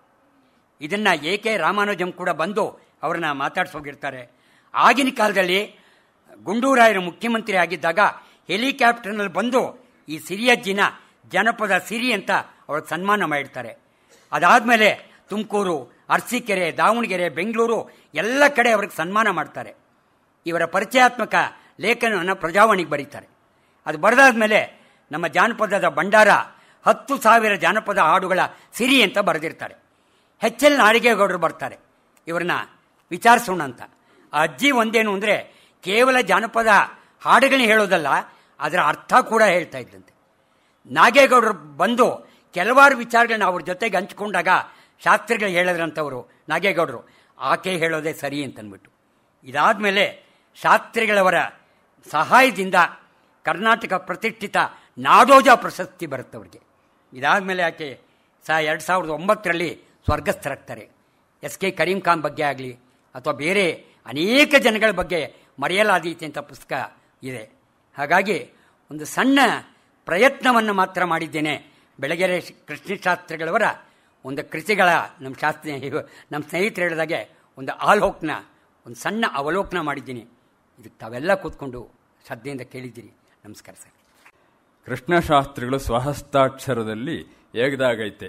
ಈಗ ನಾವೇನು ಓದ್ತಿದ್ದೇವೆ ಈ ಪುಸ್ತಕ ಅಲ್ಲ, ಈ ಘಟನೆಗಳನ್ನು ಬರೀತಾರೆ. ಒಂದಷ್ಟು ಬರೀತಿರುತ್ತೆ. It is under progress. ಈ ಮನೆಯಲ್ಲಿ ದಾರಂದ ಅಂತಿರುತ್ತಲ್ಲ, ಬಾಗಿಲಿನ ಮೇಲ್ಗಡೆ ಹೀಗೆ, ಅದು ಆ ದಾರಂದದಲ್ಲಿ ಆ ಪುಸ್ತಕದ ಕಾಪಿ ಇವರು ಬರೆದಿರೋದನ್ನು ಇಟ್ಟಿರ್ತಾರೆ. ಅದು ಇನ್ನೂ ಆಗಬೇಕು.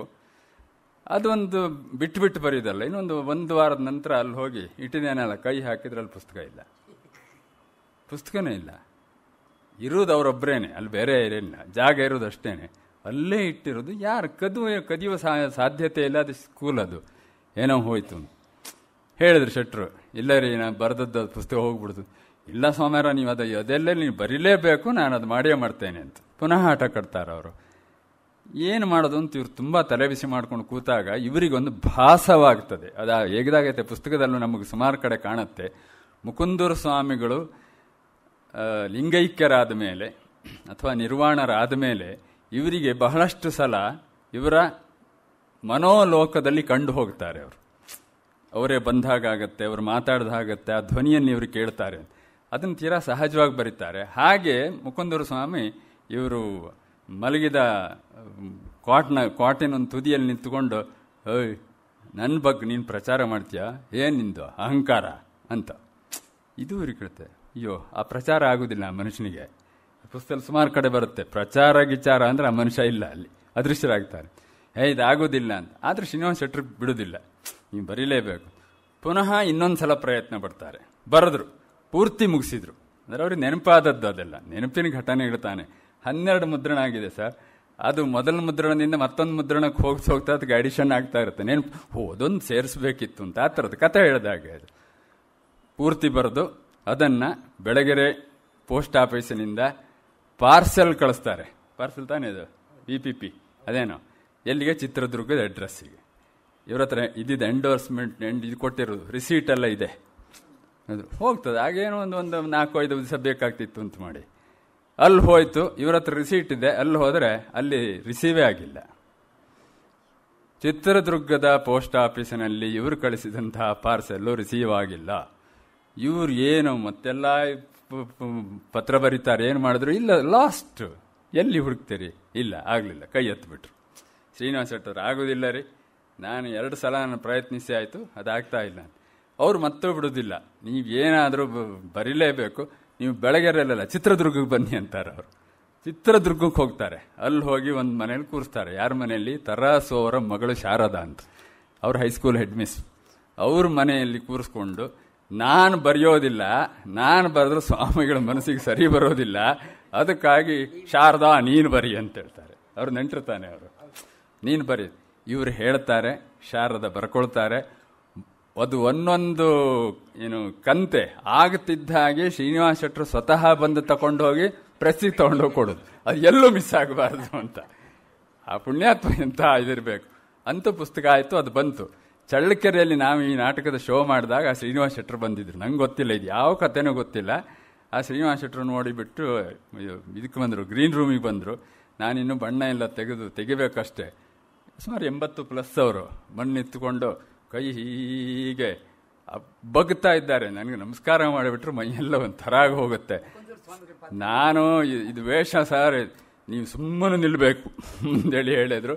ಉದ್ದಂಡ ನಮಸ್ಕಾರ ಮಾಡಿದ್ರು. ನಾನು ಸ್ವಲ್ಪ ದೂರ ಸರದೆ. ಆಮೇಲೆ ತಾನು ಹೇಳಿದರು, ನಾನು ಶ್ರೀನಿವಾಸ ಶೆಟ್ಟಿ, ನನಗಿಷ್ಟು ವಯಸ್ಸಾಗಿದೆ, ಈ ಪುಸ್ತಕವನ್ನು ಪ್ರಕಾಶನ ಮಾಡಿದ ಧನ್ಯತೆಯನ್ನು ನಾನು ಇವತ್ತು ಅನುಭವಿಸಿದ್ದೇನೆ, ನಿಮಗೆ ನನ್ನ ಅನಂತ ನಮಸ್ಕಾರಗಳು ಅಂತೇಳಿ. ಇದು ಆಗ ಕೃಷ್ಣಶಾಸ್ತ್ರಿಗಳು ಇರಲಿಲ್ಲ, ಕೃಷ್ಣಶಾಸ್ತ್ರಿಗಳು ಇದಾಗಿತ್ತು. ಅಂತೂ ಒಂದು ಪುಸ್ತಕ ಈ ನಮ್ಮ ವಾಚಕ ಲೋಕಕ್ಕೆ ಬರಬೇಕಿದ್ರೆ ಎಷ್ಟು ಕಷ್ಟಪಡುತ್ತೆ ಅಂತ, ಅಕ್ಷರ ಲೋಕದ ಕಷ್ಟ. ಇದು ಕೃಷ್ಣಶಾಸ್ತ್ರಿಗಳ ಒಂದು ಇದರಲ್ಲಿ. ಇದು ಅವರು ನಮಗೆ ಹೇಳಿರೋದು ದಾಖಲೆ ಇಲ್ಲ, ನಿಮ್ಮ ಚಿತ್ತಭಿತ್ತಿಯಲ್ಲಿ ದಯವಿಟ್ಟು ದಾಖಲಿಸಿಕೊಳ್ಳಿ. ಕೃಷ್ಣಶಾಸ್ತ್ರಿಗಳ ಒಂದು ಕಥಾಲೋಕಕ್ಕೆ ಇದೊಂದು ಎಡಿಷನ್. ರಂಗನಾಥರಾಯರು ತುಂಬ ಸ್ವಾರಸ್ಯಕರವಾಗಿ, ಹೃದಯವಾಗಿಯೂ ಸ್ಮರಣೀಯವಾಗಿಯೂ ಆಗುವಂತಹ ಒಂದು ಉಪನ್ಯಾಸವನ್ನು, ಒಬ್ಬ ಅತ್ಯಂತ ಎತ್ತರದ ಒಂದು ವ್ಯಕ್ತಿತ್ವವನ್ನು ನಮಗೆ ಪರಿಚಯಿಸಿದ್ದಕ್ಕೆ ಅನಂತ ಕೃತಜ್ಞತೆ ಎನ್ನಿಸ್ತೇನೆ. ಬಂದಂತಹ ನಿಮಗೆಲ್ಲವರಿಗೂ ಧನ್ಯವಾದಗಳು. ನಮಸ್ಕಾರ.